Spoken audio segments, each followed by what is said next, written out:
those fingers in my hair, that sly, come hither stare, strips my conscience bare, it's witchcraft. And I've got no defense for it, the heat is too intense for it. What good would common sense for it do? 'Cause it's witchcraft. Good evening and welcome to Nox Mente. Tonight's guest is Solaris BlueRaven. Solaris is a published author, public speaker, remote viewer, clairvoyant, mystical scientist, investigator, and system buster for MK Ultra related projects and covert technology. She has an expertise in martial arts, surveillance, and is president and CEO of Ravenstar Films and Night Shadow Anomaly Detectives. She's also the host of Ravenstar's Witching Hour, which airs 12 midnight every Saturday on Revolution Radio. She's also the host of Hyperspace on KCOR Digital Radio every Friday at midnight. Both are great shows. You should check them out. Solaris, welcome to the show. Welcome, Solaris. Oh, thank you. It's wonderful to be here. It's Halloween month. It's Samhain month. Right. Happy Witches New Year coming up right around the corner. It's our witchy month. Exactly. Looking forward to it. Yeah, this is great. And there are a lot of people looking forward to this particular show that I know personally because besides me being in the witchy circles. So Very this nice. is great. Why don't you give us a little idea of what was the world like for you when you were very young, your earliest memories, the things that bubble to the surface that you recall, that are sparkly, that remain vivid for you now, and that possibly even tie into things that could trigger you? Well, that's a good question. And it's really interesting because insofar as real childhood memories go, I don't really have deep memories. What I do have is my own kind of like my after image of where I've been insofar as my childhood, which was based on me being very sensitive to energy. I've always had a sensitivity to the spirit world, to energy, to reading energy and seeing energy, even as a young woman, a young child. I also was always attracted to the occult and the craft, which was very interesting that we talk about Halloween and Samhain. Every Halloween I wanted to be a witch, and I think that was not a coincidence that I grew up to be into the craft as I did. In my environment, going back into the illusion of space and time when I was a child, it was a very esoteric household. My mother was very into reading tea leaves and tarot cards and mystery school in her own way. She's very psychic, and my grandmother was an Eastern Star. So I came from that benchmark of mystery school and metaphysics, and also a lot of reading all the time. I always had a book, and I was always reading.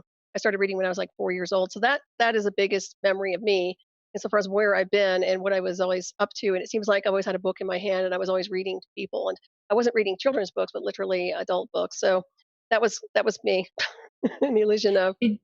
Your mother sounds wonderful. I love the tea leaves. I've got the whole thanks. Eastern Star thing too. Very nice. Fellows and all that. It's always nice to. Were you in the Midwest? Actually, we were in upstate New York, and so it was upstate. Okay, yeah, it's funny. Out west, I don't think of a lot of people with. It's so common in the East and the Midwest with Odd Fellows and Masons and all that. It's like it seemed common, at least in my life. And then as I moved west, I realized it was not as common and therefore more mysterious to some people. Mm-hmm. Yeah, my mother was from Texas, so she was from Dallas, and her parents were from Texas, and they were very much into the Masons, the Eastern Star. So yeah, very true. There's some good stuff in there. What so upstate New York, that means to me in my head that you must have had a pretty hearty relationship with nature. Very much so. I've always been in tune to animals and butterflies and nature. Yeah, very much so. Very switched on when it comes down to just being around the elements. I guess I've always wanted to be. I guess to me that was the real world. Tuning into the animals and the energies. That was the norm for me versus what people have created in their environments. So yeah. Did you have in nature in your childhood? Were you having magical experiences? Let me wrap it in that magical experiences within the context of being in nature. Oh gosh, these are really good questions, and I honestly can't really tell you yes or no because it just seemed like I was always around outside, doing things, riding my bike, or literally being around, like I said, butterflies or birds or things, so I don't really remember anything really quote unquote mystical per se. But to me, it was mystical just being there and experiencing the energy. So I guess that's really what it boils down to is the empathy associated between me and nature and how that felt to me as an energetic and the purity of it, the silence of it. So that, I guess, I don't know if that answers your question, but that's what it meant to me. Excellent. Did you also, young, were there things that you enjoyed in pop culture? Like I loved the early, I think I got, Robert Phoenix says I got the goth programming, but I loved the first run of Addams Family and all that, Land of the Oh yeah, Lost, yeah. all that Um, stuff. for sure. Yeah, I think we all were influenced by Bewitched and yeah, Yes. the Addams Family, and yeah, I was into goth too before it was this real popular thing. Before I Before even it was called it goth. goth. Yeah, Yeah, I did. exactly. I used to have my hair really long and black, and I wore Yeah. the pale makeup, and that was way before all that stuff started. So yeah, We're first wave. it's really. Okay. So this is so stupid and kind of not Nox Mente, but it's a trivia thing. So with Bewitched, who's your favorite character? Oh gosh, um, what was it? Let me think here. You may Lynn. name two. Who's I'm Paul going to Lynn? Now name that I two. can't even think of his act. Uncle Arthur. Uncle Arthur, yes. Yes, I loved him. Thought he was What great. you doing? Paul Lind is amazing. He's Saint Paul Lind. I Yeah. liked Aunt whatever. Aunt Clara. Aunt Clara. Oh, she was Yeah, such a. I'm And Dora turning was good. into Aunt Clara. Well, that could be an erasure taking place. Yeah, I know. I feel like that these days. Like, Oh my God. But she I was always like my had a granny. soft spot in my heart for Sabrina. Oh, everyone Yeah. did, of I know. course. I mean, she was, especially if you were light haired, it was, Okay, so that aside, that's fun though. I love Bewitched so much. At this period early in your life, are you able to still recall any dreams that may have stuck out? oh gosh, no, no, I haven't. We've had anomalies in our house, though. We had a house that I wouldn't say it was haunted, but there were definitely spirits around. So, that's the only thing I can tell you. And I don't really have recall of dreams. Sad to say, as a child, really don't. Did you okay, so in this house that was possibly haunted, and of course we know the East Coast, I mean everything's so old there. Hmm. As far as like Western civilization, so do you have any good memories of oddness, high strangeness going on? Well, other than the fact that my mother seemed to notice samurai spirits wander in the halls, and this was after she acquired a very large vase that was from the Ming Dynasty. Oh my. And supposedly it had a heritage behind it, which created some kind of an anomaly. So that I remember her saying, and for me, we had things kind of moving around the house here and there, not like poltergeist, but objects would be in one place, then also they wouldn't be in the right place, or something falls off. Things that were synchronistic in so far as the way people were communicating. If my mother would say something, sometimes something would happen where something would fall off the wall, like a painting would fall or something. You know what I mean? That kind of Yeah. stuff. So, and my sisters have had her own imagery. She was pulled out of bed. She said something grabbed her legs one time and pulled her out of bed. And it was a spirit. Now I don't know for sure, but that's what she told me. Yeah. So, a lot of stuff like that. I don't really recall being under attack on a psychic level, just that there was a lot of activity in the house, energetically speaking. I love New England for the houses. I've always dreamt of having one of those really early, 1600s, 17th century farmhouses. I just think they're quintessential witchy in my head. Mm-hmm. I've Yeah. always wanted to buy that house, and it's in I forget where in Massachusetts it is, but it was built by the God, I forget which family built it. One of the old family, like Carnegie, but it wasn't them. It was started with a P. I'll find it in a second. Anyway, super Was ass. it in the Victorian period? Totally, it's painted with like Carnegie. yellow Okay. and burgundy. Yeah. Yeah. God. See, for me, the East Coast means I want to go back earlier. I want a couple hundred years earlier. But I'm always sitting in Victorian houses. Mm-hmm. So did you have any of the, I hate to say this, typical stuff in childhood with like maybe a fear of the dark, or was tuning into stuff that could be lingering around? And the way sometimes that played out for kids and does play out for kids is in fears of like under the bed and all that darkness. Yeah, as far as I can tell, as far as I have recall, I wasn't. I was very very fearless and kind of spoiled in a nice way. I was the youngest.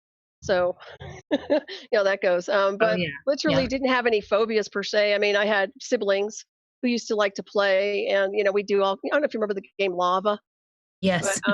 where you literally can't touch the floor. I mean, we survived all this, right? But literally, you literally can't touch the floor, and you have to climb on furniture and that sort of thing. I mean, that was kind of me, and that was us, and we were kids, and we played and we ran and we rode our bikes and stuff like that. So I don't have any phobias per se. No, I can think of. Oh, that's great. And so, as a young kid too, were you, because you are now, were Hmm. you honed into your abilities to parse out the ether around you, as far as other dimensions, other states of consciousness, all that kind of stuff, as a young person? As a young person, I was more in tune to the spirit world, and I really I wasn't afraid of it. It seemed very friendly and very fey to me, and very magical. But I can tell you, as I grew older, I had to learn to control what I had because I realized I could start reading people and I could start seeing energy around people, and I had to calibrate and start learning what it was and how to identify it and not take on too much. And that was a progression as I went from being a young girl to a teenager to an adult. As you probably went through cycles like that, or anybody who's into the craft or mysticism, but Yeah. Yeah. that's pretty much, how that went. You said you were the youngest. How many were you? Well, there are 6 of us. Oh, wow. Yeah, it's like the Von Trapp family, I always say. That's awesome, though. Nice number. Yeah, it was a lot. It was like a tribe. Valderie, Valdera. Was It's there like, any sense of Christianity around you at all, like Catholicism or? oh yeah, we were involved, and my mother was she was connected to obviously spirit and mystical teachings, but she also was connected to the Baptist church, and she was very she made sure we went to Sunday school at some point, but we really didn't push. Religion was not pushed in the house because we were very metaphysical. So we had a benchmark in a lot of different types of religions, and later on we even studied Catholicism and some other areas too. So it wasn't foreign to us at all. It was just that we were a very mystical family. Yeah. Well, mysticism's everywhere. Hmm. And that's the thing I think some people don't want to see. Right, and we weren't afraid of it too. I think some people get scared, and they stay with the religious bubble, but they don't want to venture out. Like if to us the norm is having spirits, or is an anomaly, or is something like that. That's not unusual for me or beings like me. For some people, it is. They wig out. So this is something to look at. Definitely. Did, Mhm. um, oh man, that just wiped me. Oh, What did you do, Solaris? I didn't do anything. It's him. His Put your magic wand away. wand in the background. That's hilarious. I have no wands. I promise you. Not right now. It wasn't me. I was just Um, I was thinking, damn, I want spirits to talk to me. Careful. Seriously. Careful, careful. So, Visitors. also, what's your basic astro info? Astrology. My Yeah. sign. I'm an Aries, double Pisces. Oh, wow. Double Pisces. We've Yeah. had, last week we had a triple Pisces. Jenny and Jerry's got all this too. Wow. Very Double interesting. Pisces. Wow. Yeah, that's a lot of sensitivity. But I think goodness I have Aries though. That's the warrior spirit, so Yeah. that helps. I love that. But that's also some high contrast, that fire and water Hmm. Yeah, very much so.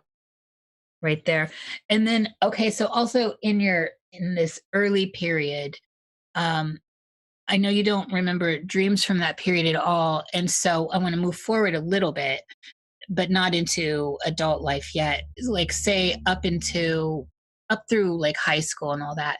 Where was your dreaming sense in this period? Like before you were 20? And within that, what was the dream landscape like for you? As far Well, as you're like really good. color? I'm just going to say point blank, you were really good with unique questions. I've never been asked this before, and I usually try to stay private when it comes down to my background and my childhood, etc. But this is fine. And what I will say about what you're asking me is, it's interesting that you're saying this Okay. because I used to do a lot of automatic writing. Now, what you're talking about is when I started doing a lot of automatic writing. I would write music. I played the flute, and I also did automatic writing, which was literally poetry. But it was Yes. interesting because I Yes. would access almost like different dimensional timelines, and I didn't know what I was doing at the time. But I would start writing all these really cool poems that rhymed, and just streaming energy and literally going through those cycles of doing that. I also had a typewriter that I used to use, and I would do that as well. So yeah, that's when I started doing more of the creative stuff and channeling the energies and the information, and also doing it through my music. I really super appreciate the way your perspective on automatic writing, because I do the same, and it funnels out just as you said, it's poetic. It's not like it's not scribbles. It's actually legible, but it's more right brained. That really pinged me. That's great. So in the transition from being young Solaris to where you are now, when did you get deeply involved? When did you just full on put on the cloak, your witch hat and your cape? I think it was, gosh, it seems like I don't remember what exact year. It would probably be in the 90s. I started getting into more ascension work and mystery school teachings. And then I started connecting with different types of covens. So I really started to put on the cloak and start doing circle work probably in the 90s, and then fine tuning it, towards 2000, and working with covens and affiliation with other areas and other practitioners. So yeah, and then I started coming out more so just because I saw so much of a bastardization of the craft and a misrepresentation of so many wonderful beings out there who are into the craft, and it really kind of bugged me. So I started kind of putting myself out there a little bit more. Yeah, it's interesting with that Aries like that sounds very Aries to me, but then you have all that tender Pisces, also psychic, right? Energy. So you do come off very warrior-like in that sense. But what makes it juicy and complex is that Pisces energy. I must confess, I like this combination. Well, thank you. And it's funny because I had to be the more Aries. I had to be more of a warrior after I was inducted into that program. And of course, that's down the road. But I had to fortify and become a lot harder than I wanted to be. Yeah. And isn't that a lesson? Or lessons? Oh yes. Absolutely. Okay, I think that's a good grounding stone for who you are to move forward. And thank you for being candid. Of You're course, welcome. as always, you don't have to answer anything. Oh, that's fine. So let's move into like kind of around, I guess, let's move into you in your 20s and maybe 27 to 30. And of course, you have to share dreams, so we can just talk about the philosophy of them. Were you having any experience at this point with lucidity, as far as high lucidity, like OBEs, however you want to term it? Oh yeah, in my 20s and 30s, is that the timeline you were asking? My cat jumped up. My cat must like you. My cat Salem jumped up on my lap. Oh, hello, Salem. Likes me. Cats like me. Oh, it's you too. It's both of you. Yeah, back then I was doing a lot of writing, and still also accessing aspects of myself which I wasn't really fully recognizing insofar as what it was capable of doing. But back then I did have out-of-body experiences. I had astral projection experiences, and I had some things that were what I would consider more than dreams. These were events where I was in a place on a different timeline with a different type of being or species, as you could call it. I don't know how deep we can go, but literally it was an event of some kind, which was more than a dream. Let's put it that way. And I do remember the astral projection, and I used to love it because it would feel so good to be out of my body and come back. I would feel very kind of like regenerated and refreshed. So I really enjoyed that. Do you mind sharing a little bit about this this other species that you encountered? And yeah, you it's can interesting. Go as deep as you'd like on any question, by the way. Okay.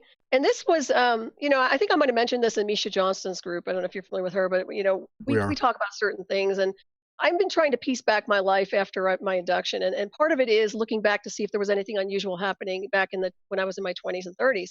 And this particular event was very interesting because it was about astral projection and me leaving my body and going to another dimension, of which there were what I would consider to be very large robotic beings, which were very bright and electric blue. They almost reminded me of something out of Battlestar Galactica. They were that big kind of thing, and they were telepathic.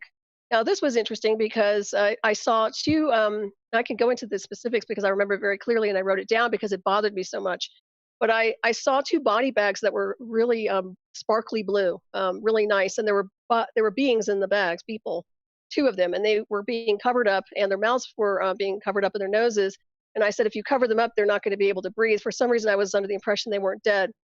And then there was another body bag, and he looked over at me, and he was a male robot, even though it was a robot thing. And it said, "You're next."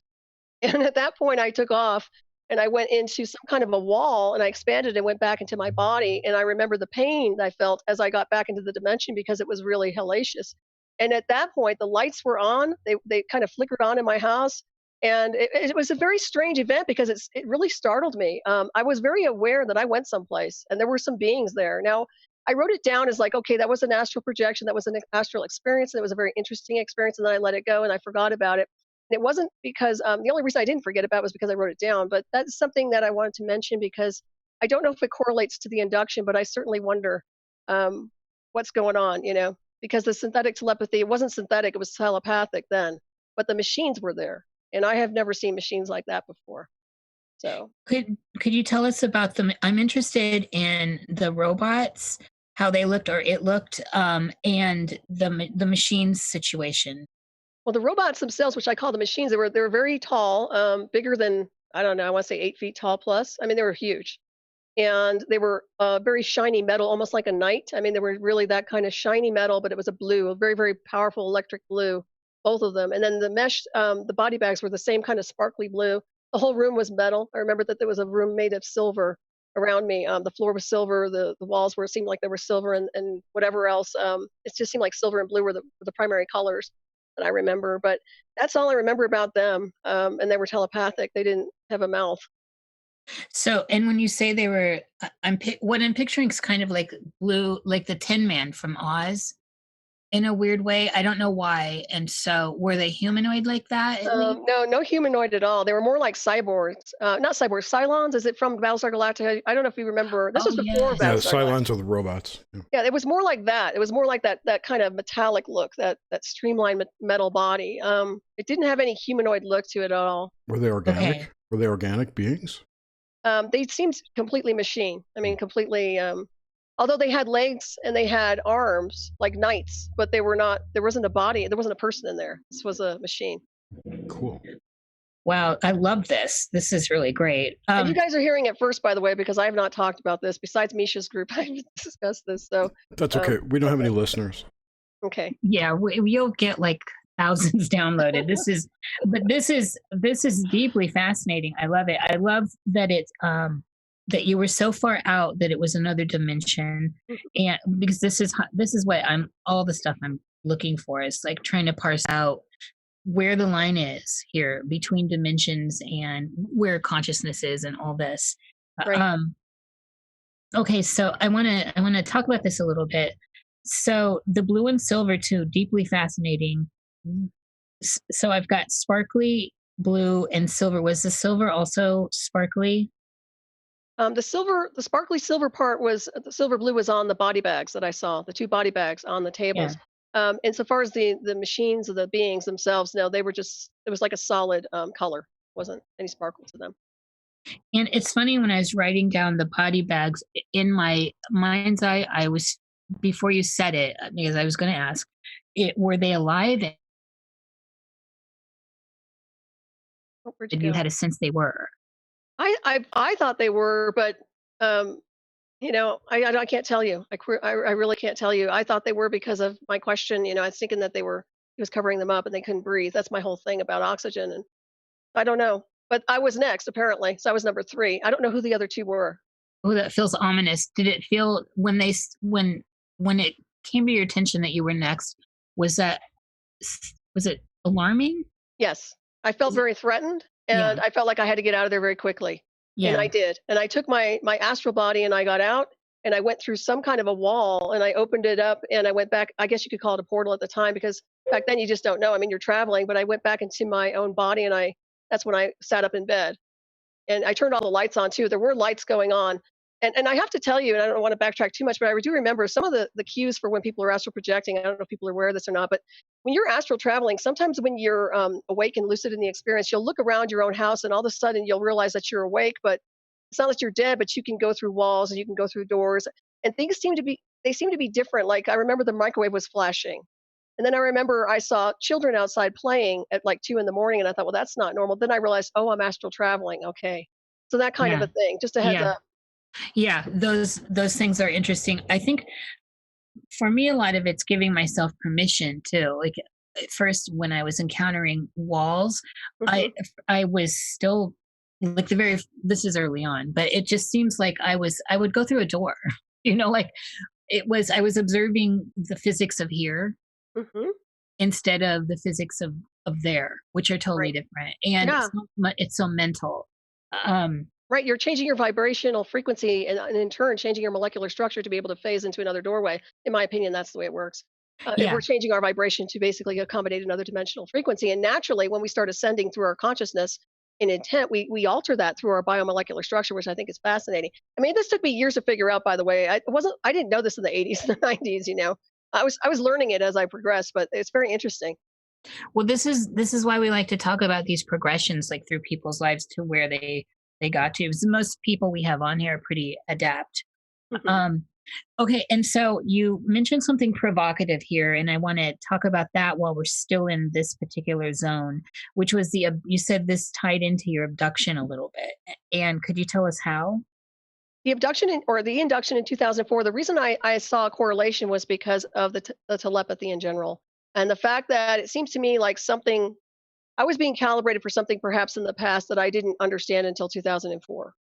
My abilities are naturally telepathic to begin with, but when I was interfaced with the technology, it came very easy for me. It wasn't something hard for me to do. It was like I had been calibrated or something along the lines where I've been prepared for this. And that's why I look back at it now and I shadow what has happened to me in the past and wonder about the circumstances that happened in 2004. And I'm not actually familiar with that, but I'm sure you've talked about Yeah. that. And so I I would like to find out more about that elsewhere. Mhm. But could you give us a little tease here? And also, I recommend people go and find out for themselves as well Right. on your Yeah. channel. I have a DVD documentary that will explain the whole ordeal that I went through. But in 2004, I was pulled into a covert warfare program, which involves synthetic telepathy and a triangulation of me inside of my residence in Colorado, which literally interfaced me with artificial intelligence and synthetic telepathy live feed real time with a handler. And this handler identified himself, and I actually had to testify against him in 2006 with his clients were high profile who were involved in the induction itself, and they are linked to the band, high profile band. I don't know if you want me to mention them here and there. Everybody pretty much knows who's been involved in researching who I am, but It's Rush. um, yes, Rush and Neil Peart specifically working with Michael J. Mosbach. So these were the people that had access to the technology. Let me explain. I'm not going to go into deep waters with this right now, but I just want you to understand why people would do this. Well, first of all, the technology is very, very good. Synthetic telepathy is awesome when you're using it with SciSpy, when you're able to interface with somebody live feed real time and it's encrypted and nobody else can hear what you guys are saying. It's two people on a communication system and nobody else can access it, not even government, unless they have an encryption code. This is what I'm talking about by a very good technology for surveilling and also for high profile people who want to be um, whatever, driving around or doing whatever they need to do without anybody bothering them. So synthetic telepathy works. And if anybody's paying attention to anything on the timelines right now, we have the military's in a big race right now for artificial intelligence, synthetic telepathy, and also deploying it onto their personnel for warfare. So it's full speed ahead. So that's kind of like just a little bit of an eclipse of where I've been. And all that's in your movie, right? It is. The documentary's in there, the information with the band, and also the implant analysis scan, which was done by Steve Colburn. Okay, cool. I can't wait. And I can send you guys a copy if you want. I would love that, Solaris. Yeah, Sure. I can Very do that. much And appreciate I it. So- can just download it. Sorry. Oh, go ahead. No, I was going to ask, you implied that it's still going on and it's on steroids now. And so far as the technology itself, the signals are not as strong, but the past 4 to 5 years since Pert retired, they've ramped up a signal to kind of create some damage, in my opinion, or to do an erasure or to try and kind of damage what they did so that they cannot get in trouble. That's just my own perception of what they've been doing. I feel like they're trying to do sanitization. It's still there, but the sanitization process is going on. And I get that because I believe that there are other agencies involved right now and they're not very nice. I just totally forgot my question. I'm not doing anything, I promise. No. I was don't I was have a actually It's Salem. I was Salem. thinking about It's a what you were cat. saying, and I just My kitty mind meld. oh, I remember. Do the frequencies they use, and I know you know all this shit. Are the frequencies? Is there any crossover into the 5G range? As far as I can tell, I think they're able to calibrate the transmission to 5G. I think it's way beyond 5G, in my opinion. I think that the exotic technologies they used on me was way beyond all the 5G stuff. But what I am concerned about is that the 5G will definitely amplify any signals that are being distributed across the board globally. So if people are getting interfaced, even if they're not being tagged with a communication system live feed real time, they will be influenced through their own brainwave activity will be influenced by the transmission itself, which could be very damaging, in my opinion. Right, and the 5G can totally envelope that signal, I'm sure, and pass it on through a repeater or whatever. Right. It was really not healthy. When they're weaponizing the transmission, it becomes very unhealthy. And I think that's the whole idea behind it, is that we have such beautiful technology to do wonderful things. And these guys want to weaponize and militarize everything to a point where we can't be very productive with this sort of thing. And if you're really good at what you do, and I know that I have capabilities that are really off the charts, unfortunately, if they can't control you, they will do things like this to contain you and make you very uncomfortable or very unhappy. And it's unfortunate that rolls that way, but it does. I'm done, Nish. Okay. Sorry. So I want to get back. Okay, so in your 20s and 30s, and sorry, I've got a big old truck coming by. In your 20s and 30s, and I want to talk a little bit. I'd like to get into states of lucidity outside of your body and other dimensional stuff. You just gave us this amazing example. Mm-hmm. I mean, you blew me away right there. But how did you experience it? So I think to start with, the first time you realized you were not in your body, do you have a memory of that experience? Yeah, one of the first times when I was not in my body was back around that timeline in the 80s. And I had, it's one of those things where you're up and you're moving around the house and you realize that you can go through the door, or that you're literally having a lucid astral experience. And that was one of those things that I actually did. And prior to the other one that about those types of beings, those machine beings, I had I don't know if it was a guide, I can't tell you what it was, but it was with me, and it took me across the seas into a place where it looked like some kind of I want to say it was some kind of a royal place. It was a place where it looked like a very, very big, I want to say palace, but it wasn't, maybe a manor. And I remember that the place was very interesting with people in it, and this is what's really interesting. What room stood out to me this is an astral projection. This is when I went on an astral adventure. But what I saw was, and this was kind of like being in another timeline or just around at somebody else's location. But the room had the walls were carpeted with racing stripes and things, and it was very gamey. And I thought, that's very weird. I've never seen anything like that. And I can tell you the colors were like bright yellows and reds, and it was like being in a kid's room, but it wasn't a kid's room. It was like for adults. It was this very interesting room. So I remember that, and going across the water and then coming back, and once again, also coming in, and it seemed like I was going up a mountain very, very quickly, and then down into the water, and going through the water very, very rapidly, and then out through the stars at the end. And then I woke up and sat up, and that was a beautiful experience. That was one of my favorite experiences, I think, that I've ever had astral projecting. So, but that was a tour. That was something took me, in a sense, that guided me to that location, because I have no idea where that was. I don't know why I was there, but it brought me there, and it wanted me to be there to see this. So that's what happened with that. Do you think that was? I'm sorry. Do you think that was some aspect of yourself, or your consciousness? It seemed like a male. So I can't tell you. It was on my right. I mean, it could have been the angel of death. It could be a lot of things. I don't know offhand. It could be an aspect of myself, because we do have those aspects that do guard us. Mm-hmm. And what I call the higher self, oversoul, superconscious, where we have the soul star that oversees who you are and what you're doing here on the timelines. So I'd say that's highly possible. Yeah, I don't discount that at all. And I do know back in the day, I was too young, really. I think I did need something or someone or being of some kind to watch over me, because I was way too young, in my opinion. When I don't know about you all, but I've grown so much since then. So. Oh, yeah. Yeah, definitely. So this place where you went, where you were taken, have you returned there? I've never gone back. No. It sounds nice. Yeah, I want to say it's towards the UK or British Columbia, but I don't know for sure. I can't say that for sure. It just felt like it was. And also was that the last time you saw that being entity? Was that the first and last time you encountered that? The being was interesting, because it did tell me, it said we were here. It said, don't worry, we're here. And that was through natural telepathy, by the way, not synthetic. And I don't recall ever having that being come back, other than the fact that I had an experience before 9/11, and we can talk about that later. But yeah. And we should parse this out right now. The difference between natural telepathy and synthetic. The natural telepathy is when you're literally in a state of consciousness where your natural circuitry is wired and pretty much activated to a point where you're hearing and listening and in communication with a being of any kind, whatever species it is. But it's a natural ebb and flow of communication. In other words, you'll get a ping of communication, but it won't be an inundation of technology. The difference is that the synthetic telepathy is usually opened up through a signal interface, live feed real time with an agent, like what happened to me in 2004. And once they open it up, it's a natural synthetic dialogue. It's natural in the sense that there are two live people there, but it's synthetic communication, live feed real time, where it's just a nonstop communication and dialogue. And it's very pushy and very invasive, opposed to just having a lucid communication with natural telepathy. And natural telepathy is so peaceful. This stuff is really intense, the synthetics. And you can prove the synthetic telepathy because you can get the signals measured. Isn't a lot of natural telepathy, though, symbolic, emotional, feeling out kind of stuff, you know, versus someone speaking to you on your left shoulder kind of sound? Right.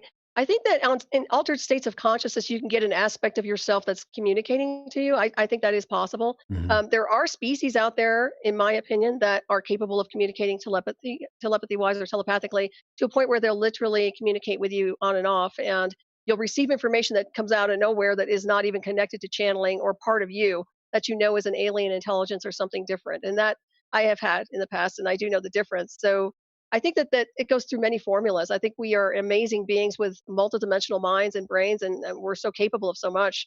And I do believe that we are radio waves, so we're transmitters and receivers, Hmm. and we communicate. And depending on where your antenna is pointed, you can communicate to all kinds of things if you're really switched on, Yeah, I'm sure you can. Probably things you don't want to talk to either. No, right? I've always felt that the internet is sort of a training wheels crutch for human telepathy. It's like Oh, I agree. Yeah, getting it us ready calibrates. for it. Yeah. Absolutely. Yeah, it's calibrating people for the virtual field. And the virtual field, if I can explain it a little bit, is a dimensional space which is literally created by the virtual agenda. I mean, in other words, it's virtual technology, it's artificial intelligence, man's version, but it's a field of energy, which is a fake dimension that literally is designed for people to engage in communication and exchange information. I do believe that the next wave of technology is going to be synthetic telepathy interface with your friends. And if you want it, I really believe they're trying to deploy that. So So, it's like third life, right?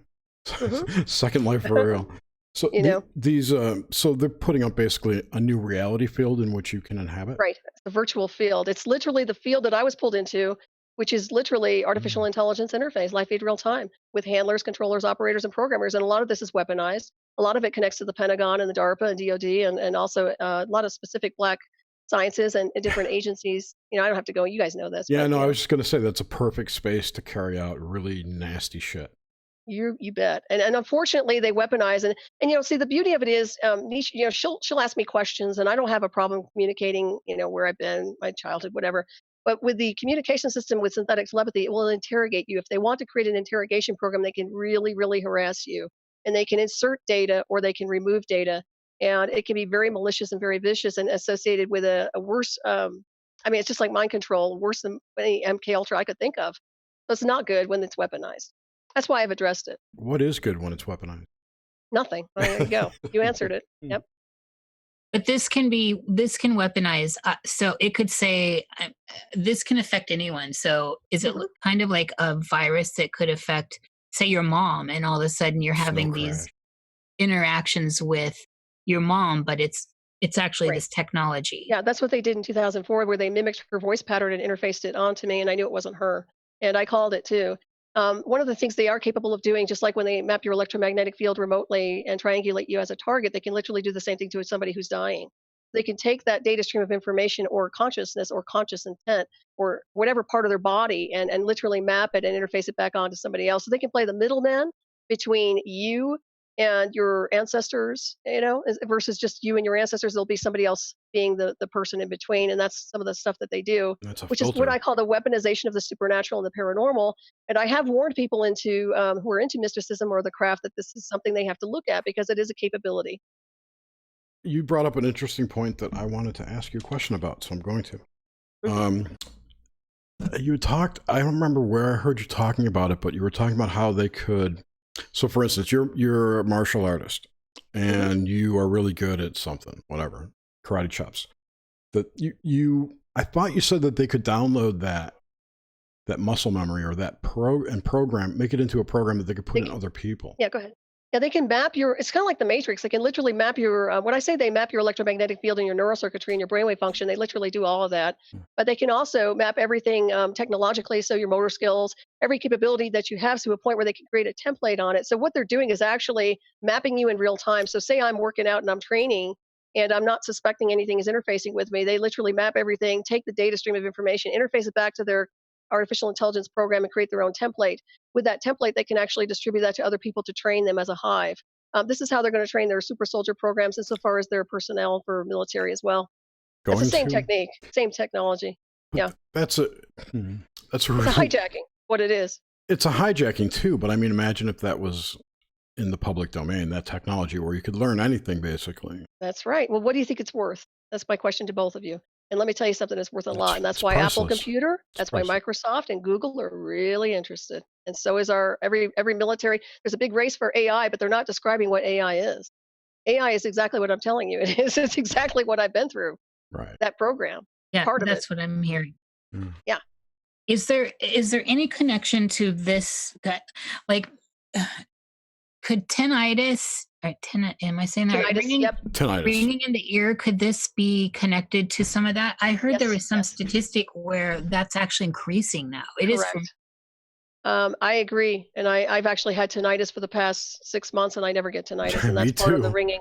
Yep, they're ramping up signals, they're ramping up transmissions. And if you're very switched on and your antenna is very charged naturally, which is a psychic or even somebody who's done the spiritual work through consciousness, you're going to pick up on those transmissions and frequencies. And yes, they're there. Absolutely. Oh, is there, okay, so, and sticking with this for a second, are there ways we can protect ourselves, Solaris?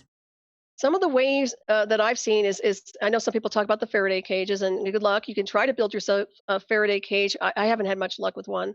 I do know that shungite is really good insofar as kind of keeping some kind of a shield from you and the transmissions that are incoming. So I would suggest shungite to some degree. Or we're in some right now. Good, excellent. Also, was it orgone? Orgone's another good one that supposedly distributes and dispels a lot. Now, I have some really nice orgone in my house, and I do notice a difference. I think that some of us who have been plugged into technology become so calibrated that it just becomes an immunity. We can't really do much to shield as much as we could.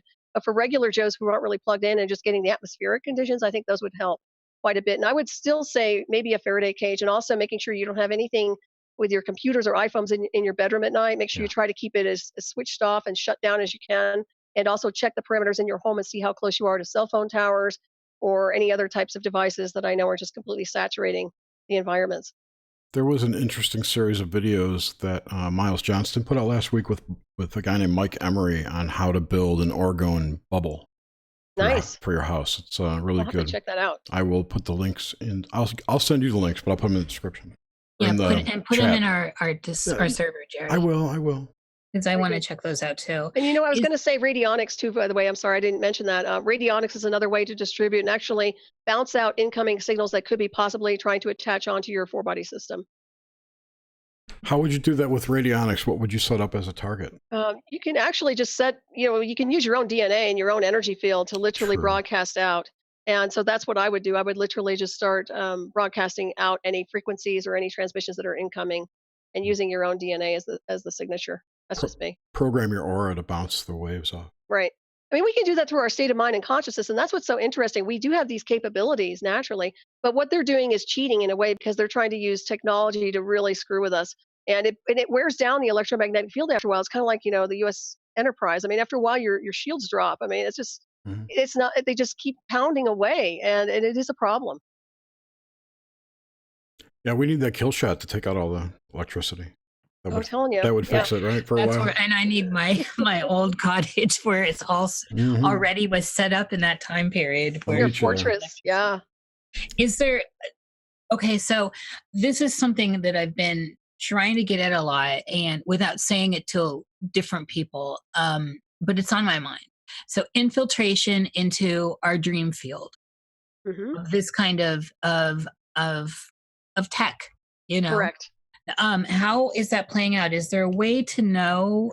So is there a different way to know that possibly your dreams are being affected than say when you're consciously awake and you can tell these pushing thoughts are coming through really aggressive, or you're getting Right. tinnitus. What about in the dream? In the dream time, usually when they're doing remote brain hacking or interfacing, I would say they'd have to triangulate you in your bed. They would have to use a signal to interface right directly into your head. So somebody's specifically plucking you out, so to speak. With people who are receiving anything technological, it would be very fast, very digitized. May look like a movie that's gone fast forward really, really quick.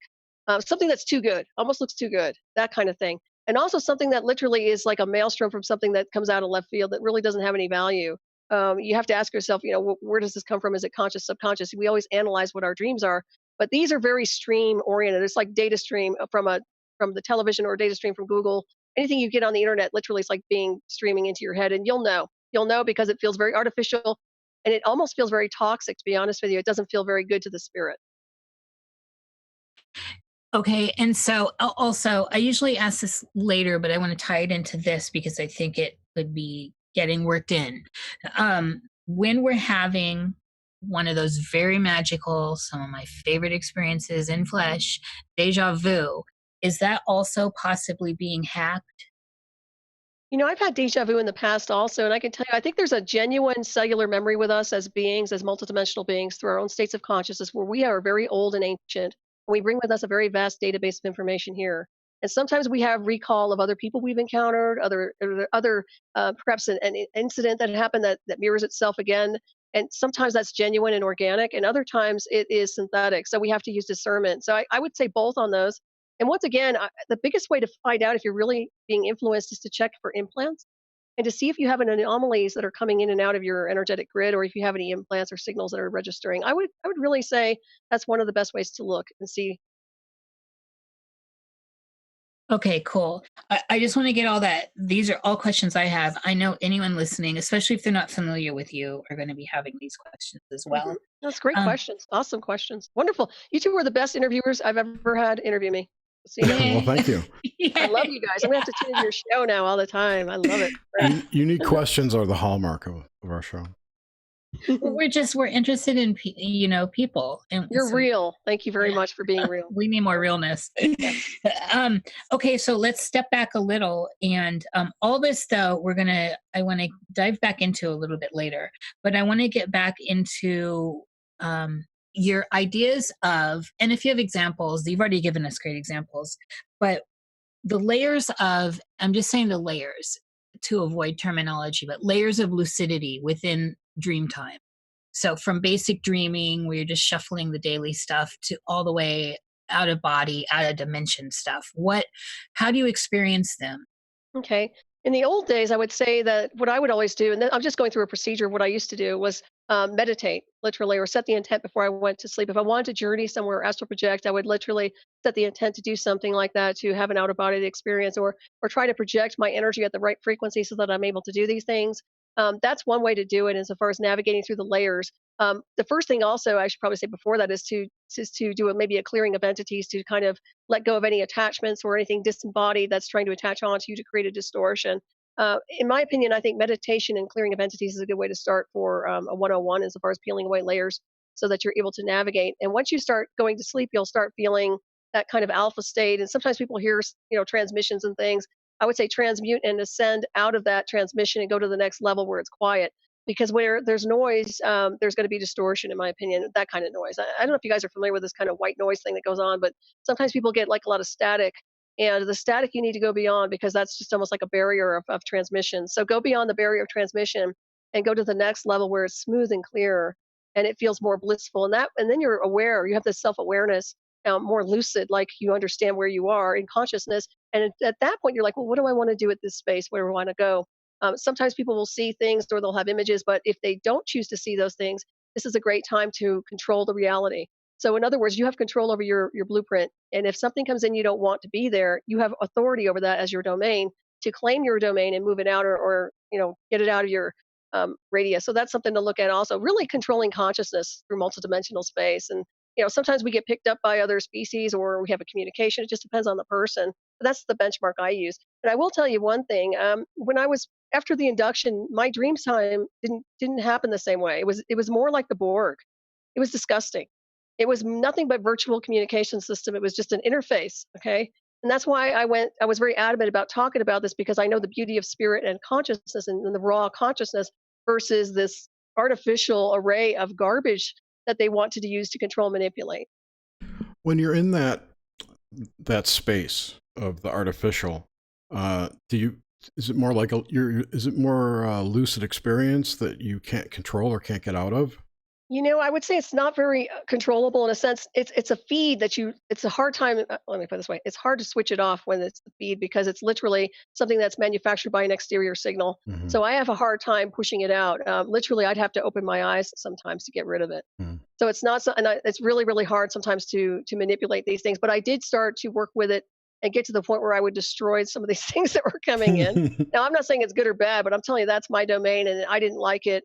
I saw things that were very disgusting and evil at times, and I didn't want them here. So I did destroy and I did neutralize the space and clear the field. So however that works, whatever it takes to clear your field, in my opinion, needs to be done for that person, because otherwise you will become a victim of this technology and it will keep pushing and pushing and pushing. And let me tell you, I think it does it to learn from you, because after a while they create an auto response communication system, which is literally AI. And the AI is learning from your brainwave activity. It's learning you. It's literally learning like a chess game. So if you're fighting against it, it's going to match you and it's going to come back at you. It's just like that movie star. Or was it not War Games? Was it War Games with the kid and the chess? But it's literally like that. It's literally an interface that starts to learn from you, and it's not fun. It's not fun at all. Crazy. Yeah, it is. It's created by crazy people too. Yeah, who live in some freaky pocket dimension. Yeah, I mean, I always said, do it to yourselves. Don't do it to us. We might get hurt. Exactly. Yeah. Okay, this is a two-part. This question has two sides to it. And I mean, I think everything is so far with you, because I want to know this tech side, and then I want to know the organic side.